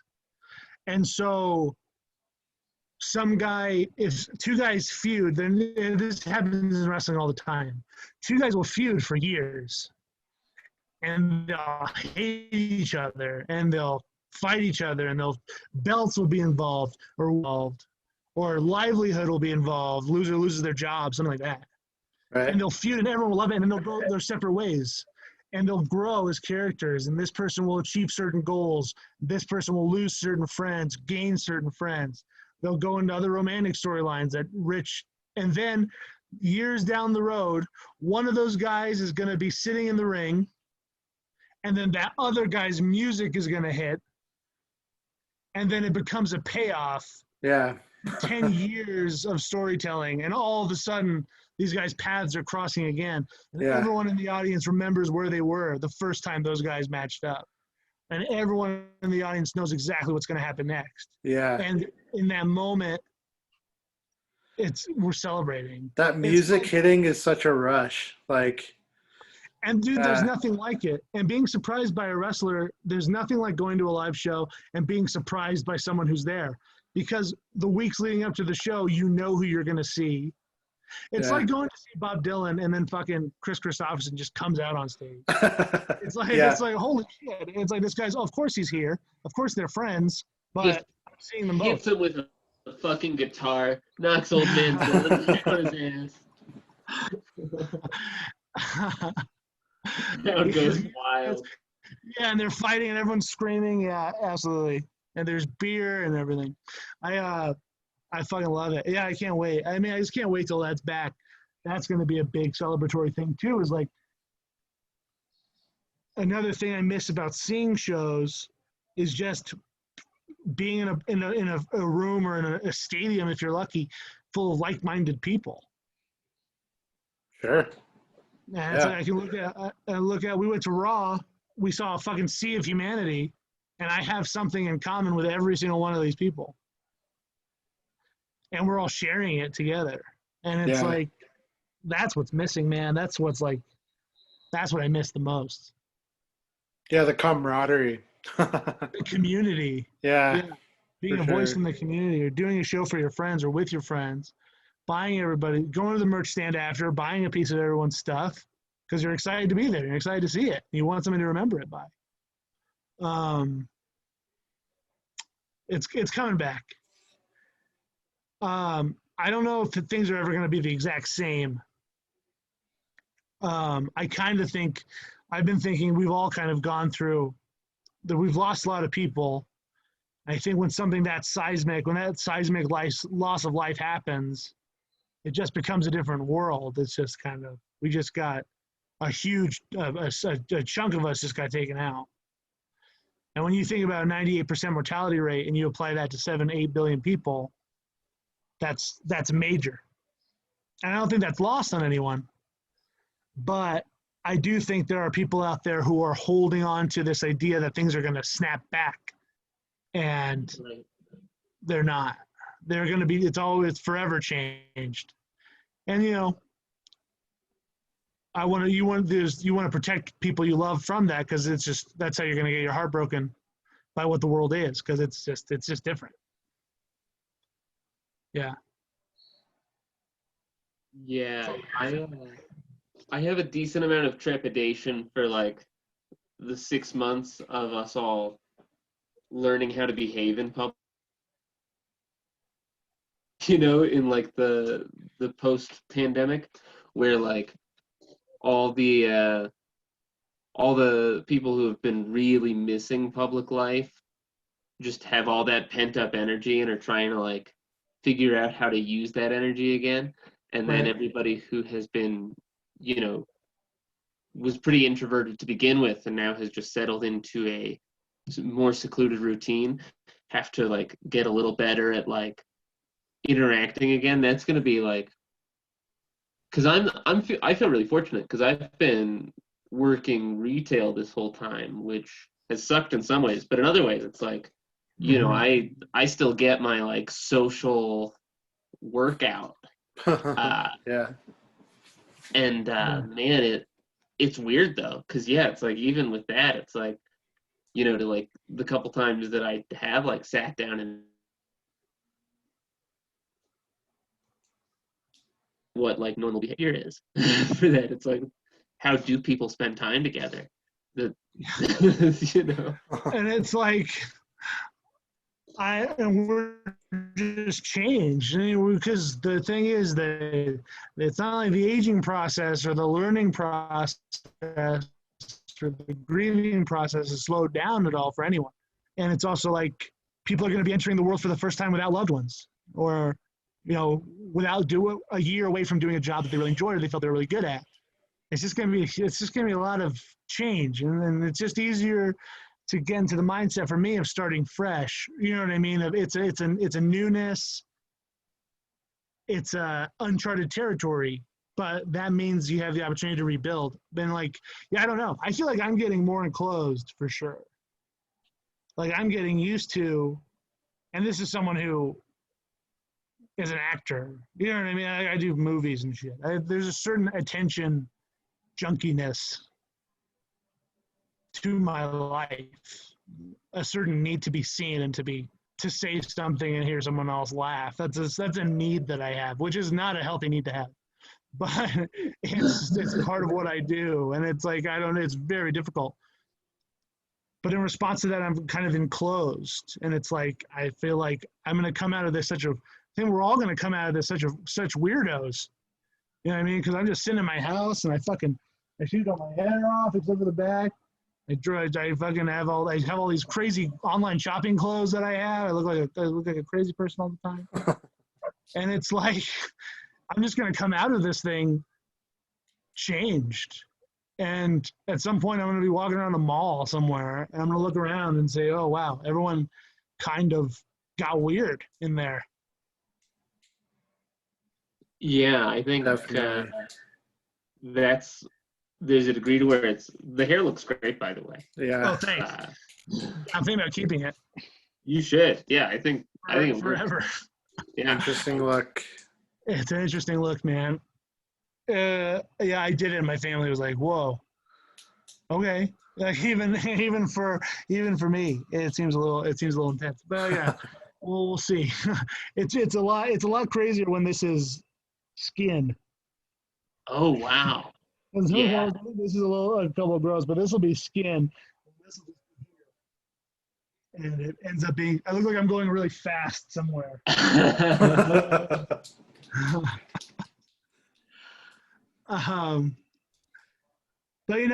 I'm excited to do everything again, man. Someday the three of us are gonna be standing in a circle in front of some crowd, and we're gonna be like, oh shit, we fucking made it. Remember we did that podcast and everything was so fucking crazy? We're here. Thank God. And those are gonna be good moments, man. Hell yeah. Yeah. The wrestling show is gonna be such a triumph of COVID has turned this wrestling idea from a gimmick to it's going to be a real victory for humanity. We're going to be right. Yeah, that's holy shit. God bless humanity. Jesse Pacheco is finally wrestling. They're finally wrestling the Holland Boys. That's it. They didn't know they needed it, but they. You know what I mean? They didn't know they needed it, but they will. There'll be people who don't even know, who won't have any concept of the show. That the first will be everybody will just have this sigh of relief and just be pumping their fists for no reason. Yeah. All across the globe. I don't know what happened, but I love it. The other thing, okay, let me put one. Yeah, man. It's good seeing you guys also. It's also just good connecting. Yeah, for sure. I'm comfortable saying I don't talk to either of you on the phone as much as I should be. Likewise, yeah. Yeah. And just I just know that I don't see myself getting much better at that. But I just hope I try to. And I will. I'm going to be more disciplined about it. But just know that I'm always looking at you guys. I'm always rooting for you guys. You know what I mean? I always hear it. Whenever you guys are saying, there's a lot of people out there hearing it and listening, and we're all waiting for what you guys do next. So just know that, I always got your back. I'm always in your guys' corner. It's good stuff. Keep it coming because it's keeping me going. Yeah, absolutely. Thanks. Yeah. Same to you, man. Thanks, man. I think Appreciate that. I'm excited to hear that both of you guys are going to be putting more stuff out this year, because that's a thing I miss at shows is I haven't gotten as much of either of your guys' work. So I'm glad that you're making more music, Alex, and that you're going to be sending more shit out, Jesse. That's good on both you guys for that. at the very least. Yeah. They're I think lean. the Patreon's going to be good. Do you have that set up yet? Should we? Not yet. I'm working out. I'm working out some of the details right now. I started it, and I was like kind of halfway through the setup process. And I just think I just need to have a little. I need to put a little more thought into that. I think. So yeah, soon though. Definitely before. Like Alex, the music video is going to be a great venue for that. For sure. This film that I made is going to be ready on a Wednesday, so I'd like to have something ready for that. You know what I mean? So Oh, I'm looking forward to that, man. yeah, man, I'm excited for you guys to see it. Patreon and Thanks, man. Yeah, I really liked you. I'm probably gonna follow your guys' suit and kind of base the model off of. I really like the tiers. That's a hard thing to do. Asking for money is a hard thing to do, but people, yeah. I mean, would you guys say you're surprised with your experience so far? Would you say it's kind of just like another thing they have to keep up with? Is it energizing? What is it? How do you feel about it? I know for me, like, definitely, it's not one of those things. It's probably a good idea to just do it and then do like a month of it and then readjust. Don't be afraid to readjust, because I think I've changed the tiers like 2 or 3 times because I just, haven't, the expectations that you set for yourself and what you actually like want to do or capable of doing are different. And like, it's kind of like a organic process for each person. It's like, I did that too. Like, I looked at a lot of people's Patreons and tried to form it off of theirs, but each of them are different and kind of their own thing. So like, that's probably been the biggest learning curve for me. And it's definitely kind of hard to keep up with, but if you just treat it as kind of like a log of things that you're doing and try, I think the hardest thing for me is like keeping things exclusive. Like I'm trying not to post on Instagram as much. And I know me and Dustin talked about this last week, like trying to have some things that are, just for the people that are paying for them and not like on everywhere for everyone to see all the time. So. And you're getting creative with that too, with like the phone backgrounds. I really appreciate that. I really appreciate like that part of it is really interesting to me, and just getting creative with digital content in general. It being sort of a sounding board, and it kind of just being a place to throw shit up against a wall sounds really fun too. Yeah. And to do that and the feedback is such a great motivator for me. And so, yeah, I'm looking forward to it. I'll definitely keep you guys posted, man. I mean, I'm happy. I'm excited to send you guys more stuff. I'm excited to see what that's like, and we'll get together. We'll get together soon, man. I think we might be over the hell of it, which is like congratulations to both of you, man, for getting to this point. I mean, I just feel so lucky every day that I've made it this far into this shit. A lot of people haven't. So, hey, likewise. Are you talking about COVID? Yeah, just kind of COVID in general. I mean, yeah. You had it too. You were like, I fucking had it. Yeah, it was terrible. I was insane. Sick. It was just one of those things where I was just being super safe, and then keeping my pod small, and then you just get a call one day to someone has, or someone you've seen recently. One of the 5 people you've seen recently has it. Yeah. Shit. Yeah, fuck. And then you get tested, and I'm sick, and I had to be on. And the thing is, it's what the creepiest part is that I'm sick in bed. I'm trying to recover, but then I've got like the city of Denver calling me because they got to track me. They got to ask me where I've been. They got to ask me where I live, how long I've been sick. They're like, I'm a statistic, and that's a hard thing to try and do when you're fucking sick as a dog. But it was difficult. There's a certain amount of I think a product of it being so politicized in this country is that there's a certain sense of like social shame, man. It's a weird thing. It's like a weird I got sick in a pandemic because I didn't do what I was supposed to do. But It's like, what are you Fuck, gonna do though? fucked up. Really, I'm glad. you don't really choose to get the pandemic, you know.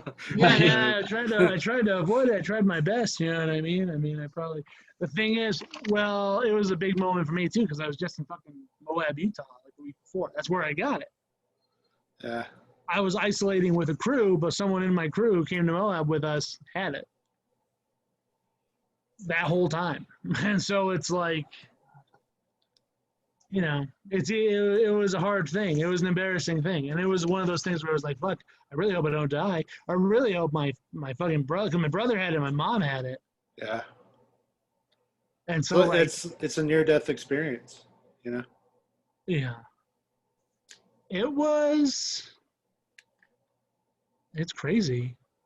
I learned, I learned that if I'm gonna get sick and die, I'm not gonna have time to clean up all my shit. So I should probably just try to keep it somewhat clean because once you get sick, it moves pretty fast. I think it would have probably been bad pretty quickly.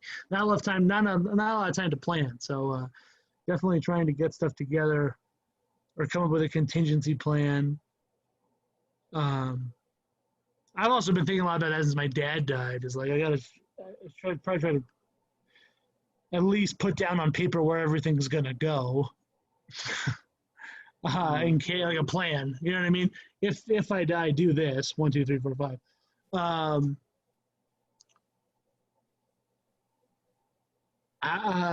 But yeah, it all happens quickly, and I went from being completely healthy to like stuck in bed in a matter of like 48 hours, and like not feeling the thing, and then sick, and so it's like, yeah, it's hard. I hope I don't get it again. I'm supposed to have antibodies right now, but those are probably wearing off. So hopefully I can get my vaccine soon, and I'll just be right as rain. You guys getting the vaccine? I don't know. I mean, if it's available. Might not be available. Right. Might not be available to us. You know, it's an interesting thing. I was actually just talking. So Maddie works like in healthcare. So she is like Right on. in the not the first tier because she's like doesn't work direct, but she's like further this week. That's the case, and so it's like, Wow.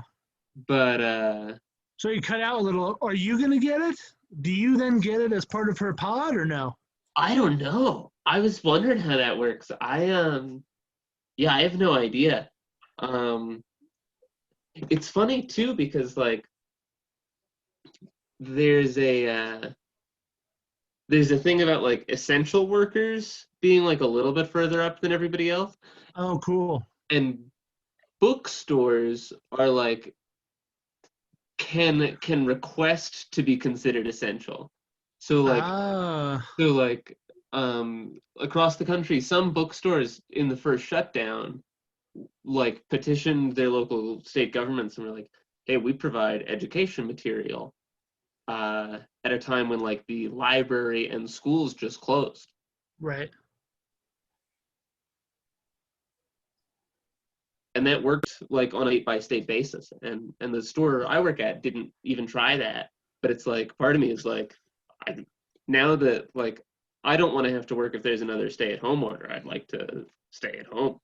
But shit, if they start rolling out a vaccine, then I would like to be, you know, this is very much my hypocrisy here is I want to be essential if it means it's on the list, but I want to be unessential if it means I can stay home from work. And I've already had it. You know what I mean? And I talked to a bunch of people, so I know the fact that I had it got written down somewhere. Right. I know it's connected to my social security number. And I know I've got an asterisk next to my name somewhere that's probably putting me towards the bottom of the list. So I just got to hope antibiotics are okay. My body has had it before. I got to hope that improves, that improves chances of getting it.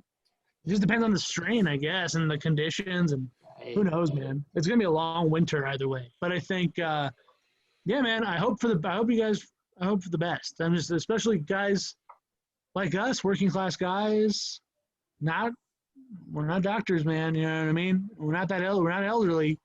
We're kind of the draftable expendable The expendable workers. Yeah. portion of society, man. I mean, I think so. It's the 18 to 49 demo. Hey, we're gonna it's gonna be tough, but yeah, best of luck, obviously, and we'll get through it. It's gonna be all right. If you guys need anything, obviously reach out. And, Likewise, yeah. together. Yeah, it's gonna be good. Yeah, we've all talked about getting together a lot, and we'll do that someday. We'll do it someday soon. It'll be all right. Yeah. We'll do an outdoor hang. Yeah. Just I'd say I gotta get through the winter, but like today was unseasonably warm. So maybe we just have to find an unseasonably warm day to God bless climate change, right? Oh boy, yeah, here we are. At least, yeah, it's kind of like trying to, kind of like when your brain's like they say when you die of when you're dying and your organs are shutting down, your brain kind of just the glands holding in dopamine kind of just relax and kind of just spit out into your head. So that's kind of one of those things. It's kind of this euphoric. Oh, it's just a sunny day. It just so happens to be coming at the end of the planet. Oh, Jesus. Yeah, we'll see how it goes. I mean, yeah, maybe this. I'm glad water wasn't sparse. Because I feel like someday we're probably going to be stuck inside due to a global pandemic. Plus, water is not going to be super available. Yeah. So we'll I guess we'll cross that bridge when we get there. Yeah, I'm trying to learn how to do like basic water, like sanitation and desalination or whatever. I'm thinking about doing like a water barrel campaign. I don't know if like water barrels are legal here, but if they're not, I'm going to try to change that. Well, it's also like the day that the Colorado says, man, we need to let people collect rainwater. That's where we're at. Yeah. Otherwise, they're not going to have water. The day that happens, I don't want to be the one at Home Depot trying to buy a barrel. You know what I mean? Yeah. I'd like to have a little bit of a setup before then.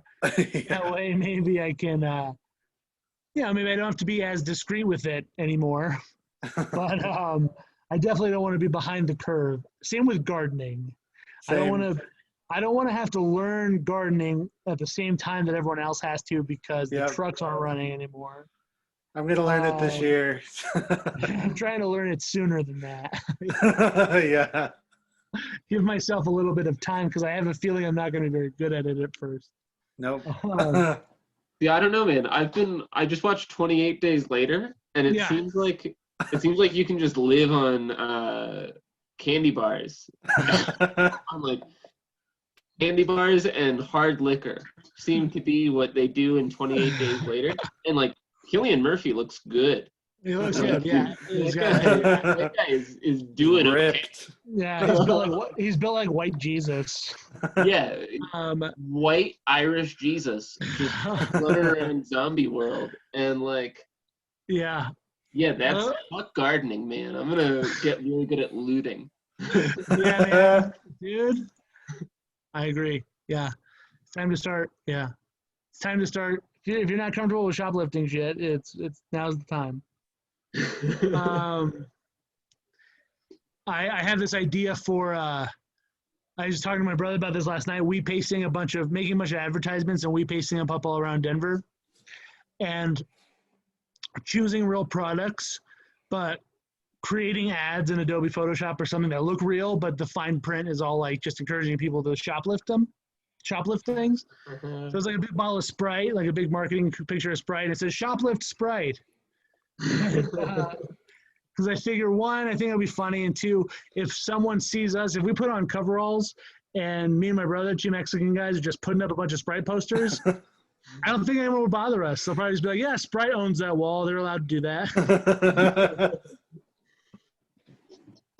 Like, wow, Sprite has gotten kind of grassroots. Right on, yeah, cool. In Chicago, that was a big thing because I'd be walking around and I'd see some guy with a wheat paste and he's putting something up. I'm like, oh shit, that's so cool. I love wheat paste. And I come over and it's like a big cell phone ad or something. Yeah. Or it's a big poster for the movie Gotti by John Travolta's Gotti. Oh.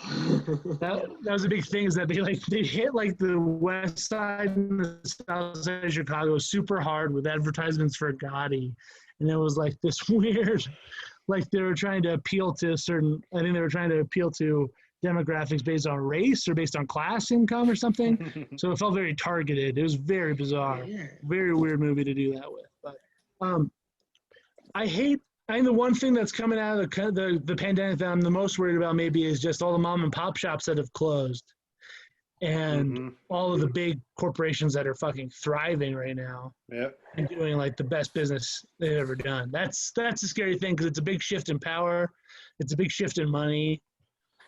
Yeah, there's got to be a way to like that we probably won't recover from.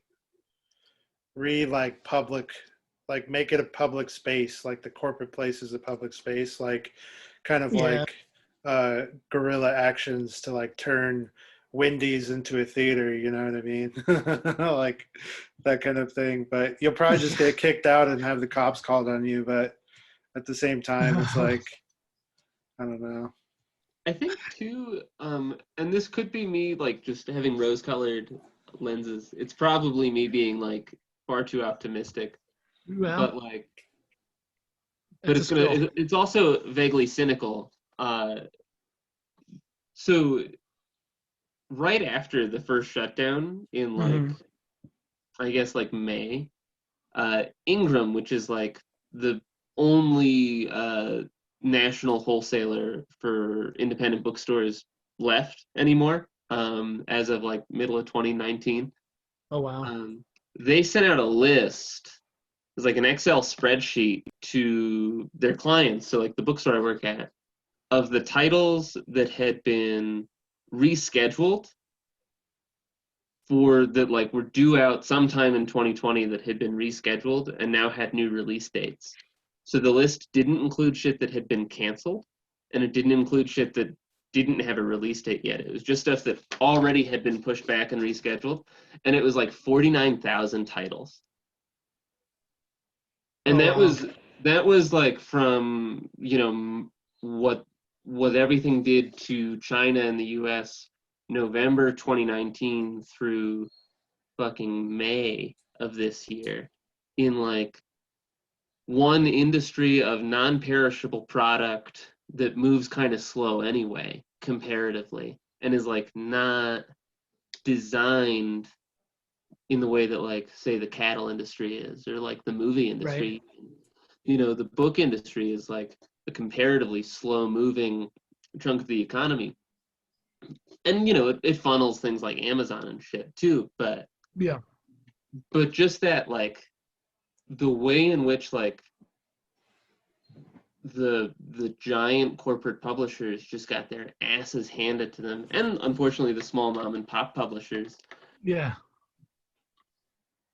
And that was just the first chunk. Like the ripple effect, like we're like still feeling that list of like 40,000 titles, right? That are like either coming out significantly later, and like, and what that's going to do to every single industry in the world is going to eventually catch up to the megacorps, you know, in a way that like it's already hit the mom and pop shops. But then the other thing that, and this is the rose-colored lenses, is like what that might mean is like if between the lack of public life and like the real kick in the ass that all these major industries have had, it means that like the cultural hubs that are the coasts and the major cities, between the way things have all just changed this year and the existence of the internet and the way we've all gotten way better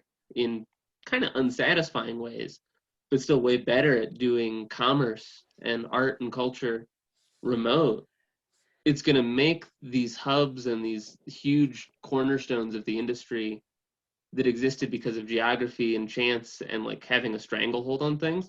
And tradition. Yeah, and tradition, like all that just got decentralized. And I don't think it's going to be replaced by a real sustainable like mutual aid web of things in any time soon.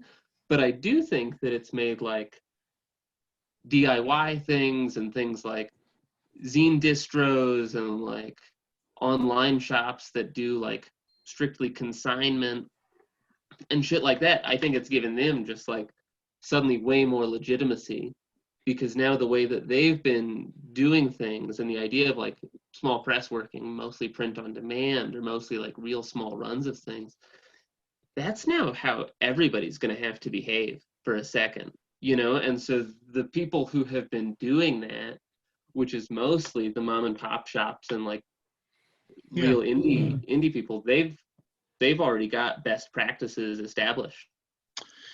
It's an adaptability, and it's I think they, like, as we go into 2021 and we see the ripple effect of this year just continue to kick everybody's asses in new and exciting ways. I mean, Jeff Bezos is still going to make out like a king. the world's first trillionaire. I mean, the world's first trillionaire on paper. Right. And so that's still like very much a thing, but I think the independently focused side of that is going to come out looking a little better than they do right now. Like maybe not excellent, you know, still pretty beat up, but I think once we get, you know, once the timeline stretches out a little more, the dire straits of the mom and pop side of things is maybe gonna look less dire. It's gonna be as dire as it was in, you know, 2019 instead of as dire as it is now. Yeah, and it's gonna. Yeah, that's a good point. And it's, you know, it is optimism, and honestly, it's a chance to make things better. It's a chance to be a voice. I was telling Forrest actually, I think it's going to be a good decade to be in your 30s. I think it's going to be a good decade to have a little bit of experience and to have a lot of ideas and have a lot of energy and a lot of motivation. It's going to be a good, prosperous time to do that because you're going to need it. And I was talking to someone else. I was talking about rebuilding, and this was when I was in my mind that I was going to go back to Chicago sooner rather than later, but I don't think that's going to happen. And I was thinking, I just want to have the chance. I want to be part of the effort to make things better. I want to be part of the effort to rebuild things. And they were kind of surprised. They're just like, they expressed that they hadn't even thought about rebuilding things. They hadn't even thought about what happens after.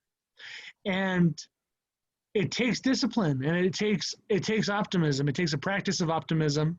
It takes a practice of awareness to get yourself mentally prepared for the task at hand of making things better. You've got the ball now. You know, I mean, we're going to be the 30-year-olds, the 40-year-olds. We're going to be raising this next generation of kids, whether we like it or not. Yeah, whether we have our own kids or not. Yeah. Yeah, I think it's crazy because, like, what's up? Oh, I just said I'm gonna spit on those kids to circle back. I'm gonna spit on those kids. I'm gonna let their dad beat me up. It's gonna be a big moment. It's gonna make the world a better place. Yeah. Sorry, what were you saying, Alex? Before I started agonizing hypothetical children. I think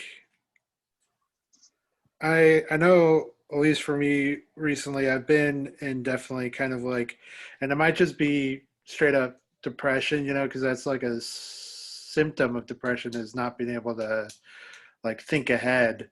But I know I've been consuming a lot of like collapse media, and one of the things that is kind of a trope of that is that collapse is always, you know, just around the corner. Like, you know, back in 1970 is when they were saying, like, if we don't get this in control now, you know, things are going to be really bad. And things have gotten, you know, worse since then. But they've also, it's kind of just been like this really gradual thing. So I think that it's going to be gradually getting worse, but there are also going to be pockets of like just innovation and adaptation, and you know, like things aren't going to be like 28 days later type things unless something goes absolutely insane. But like it's definitely good to at least plan for something in the future, like having the mindset of some optimism. Like I think it's kind of like a dark optimism, like going into your, like acknowledging that things are probably going to be kind of bleak and hard to go through, but still it's worth fighting for because like what else are you going to do? Like it's worth Yeah. fighting for the good things. What's the option? What's the option? I mean, Yeah. what's the move? And it's like and sometimes I think you'll find that there is another option and that there is something else to do, but you're never gonna, you got to make a move. And I think that's what, at the end of the day, it's like, you got to make a decision and you got to go in a direction, because stillness is even stillness is a choice, and even inaction is a choice. So you just got to decide for yourself. No one can decide for you. It's a big thing that I've learned, and I've also been in therapy. There's another big thing that's changed since quarantine as I started seeing a therapist. I liked your Grinch bit, by the way, today. The Grinch in therapy. Oh man, yeah, that was fun. Yeah, I got a lot of positive messages from that. That's a fun thing to do. I'll probably do more of that. Positive feedback tends to make me do more stuff.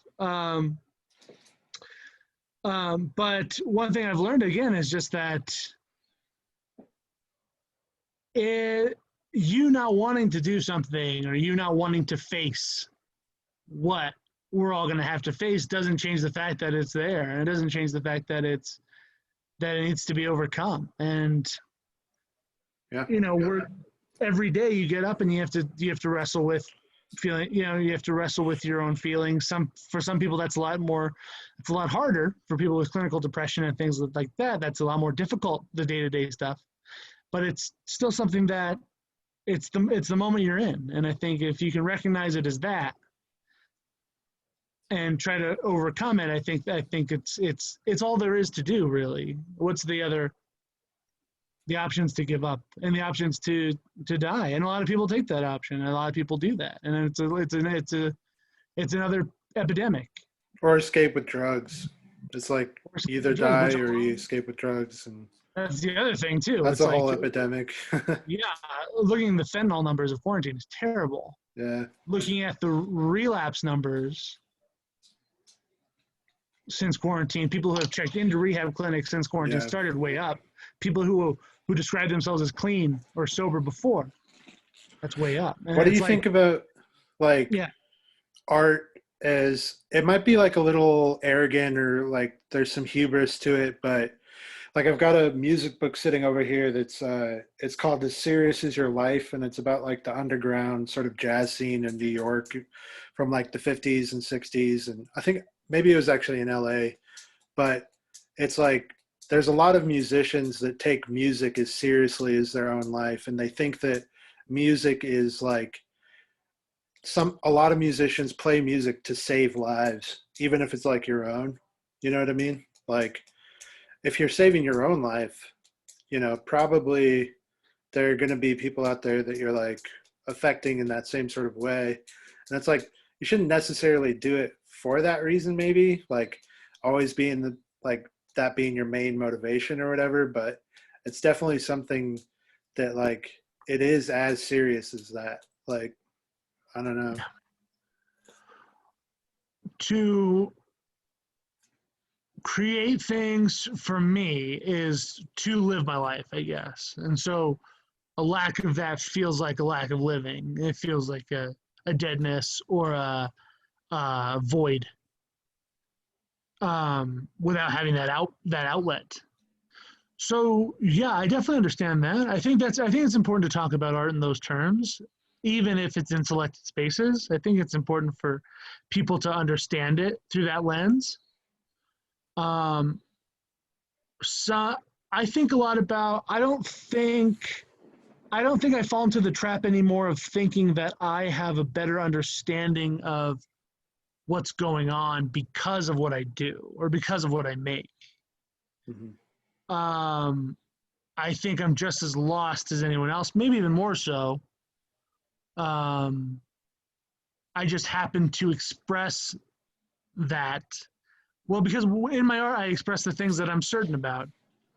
And so, what ends up happening is that you seem to be very certain about everything if all you do is art, but that's not necessarily the case at all.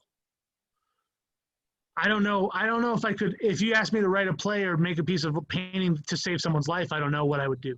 I don't know if I would be confident in my ability to do that. Yeah,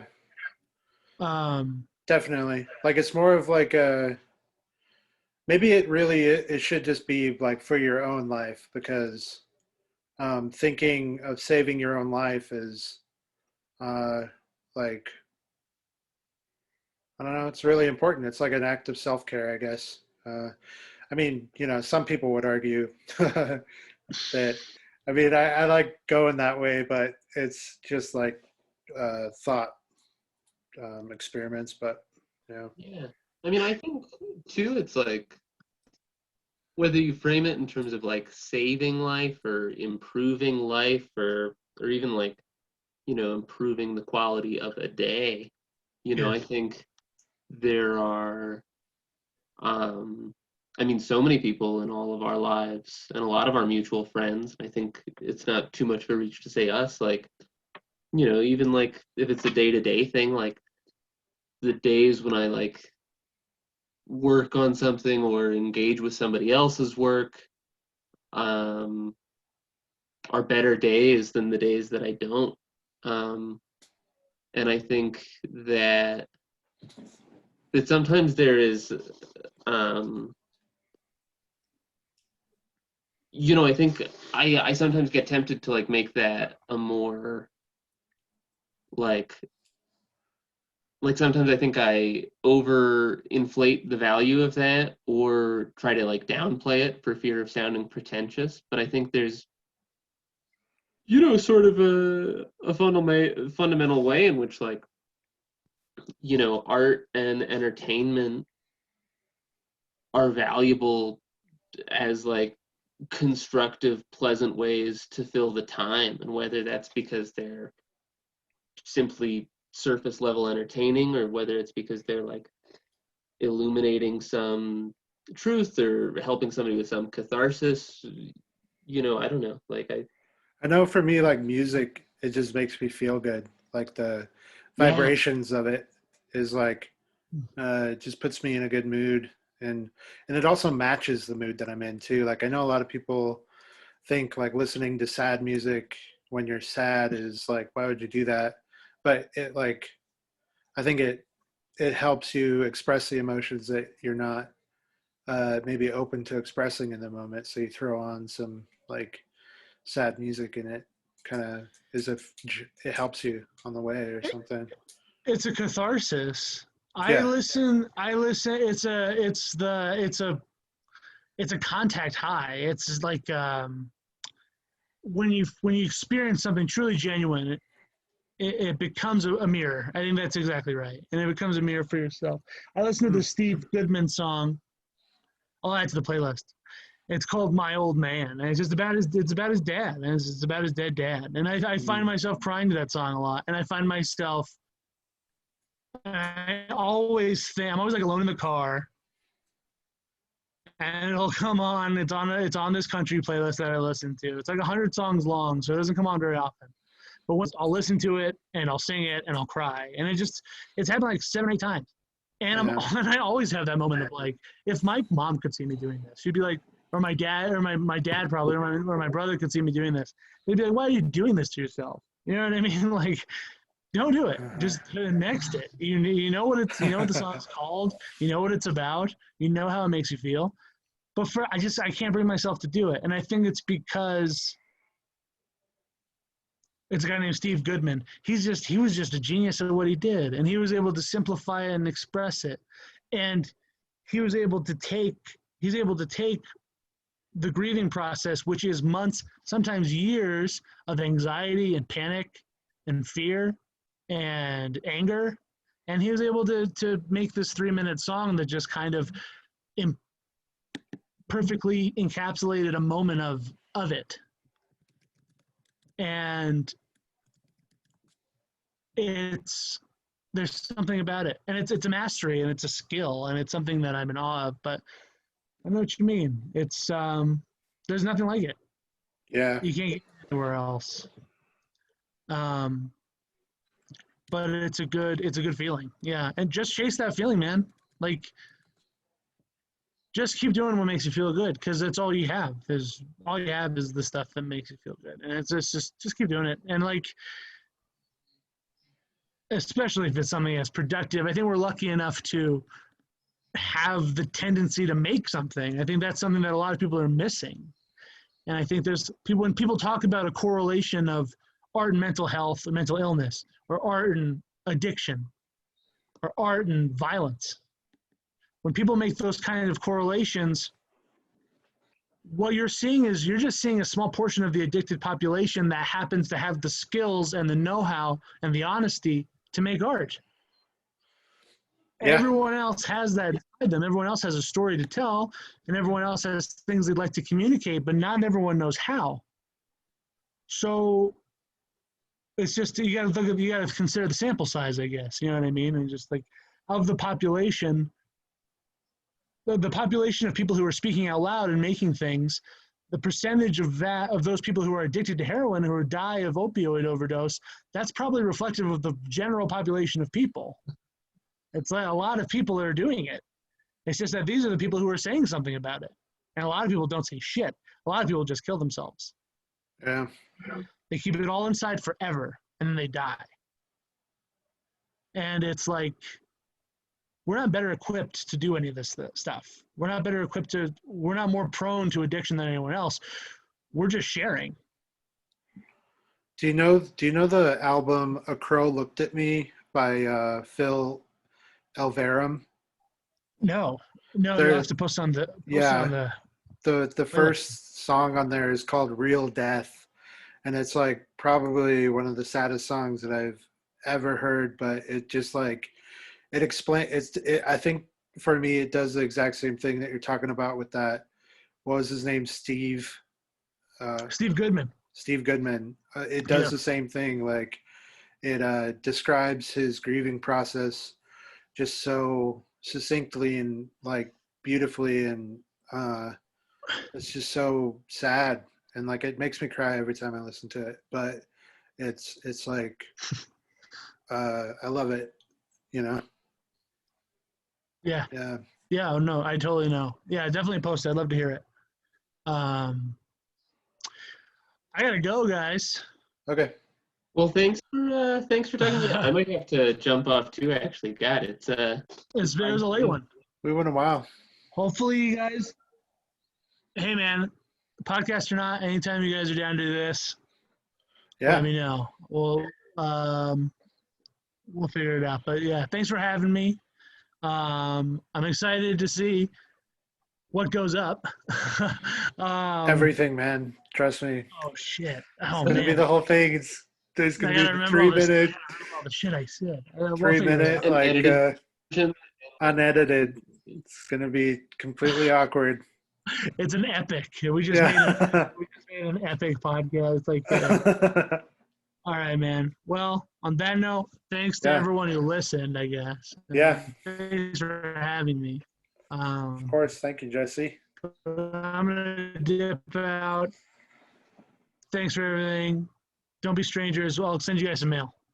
For sure. Anything else before I sign off for podcast stuff? We probably got about everything. Yeah, I think think we caught it. When you have links to your Patreon, we will put them on the link to this video. Yeah. You know what? Yeah. Talking about deadlines, let's say the if you're listening to this, my Patreon links will be in the description. Cool. Wildcard, we're posting it in 10 minutes. Okay, you got it. It's my terrible Patreon link, my empty Patreon link will be in the description. But keep in touch, and we'll talk soon. I've got some video to show you guys on Wednesday or something. So keep your eyes out for that. And excited. Yeah, we'll talk soon. Have a good night, Jason. See you, man. Good night, guys. Bye.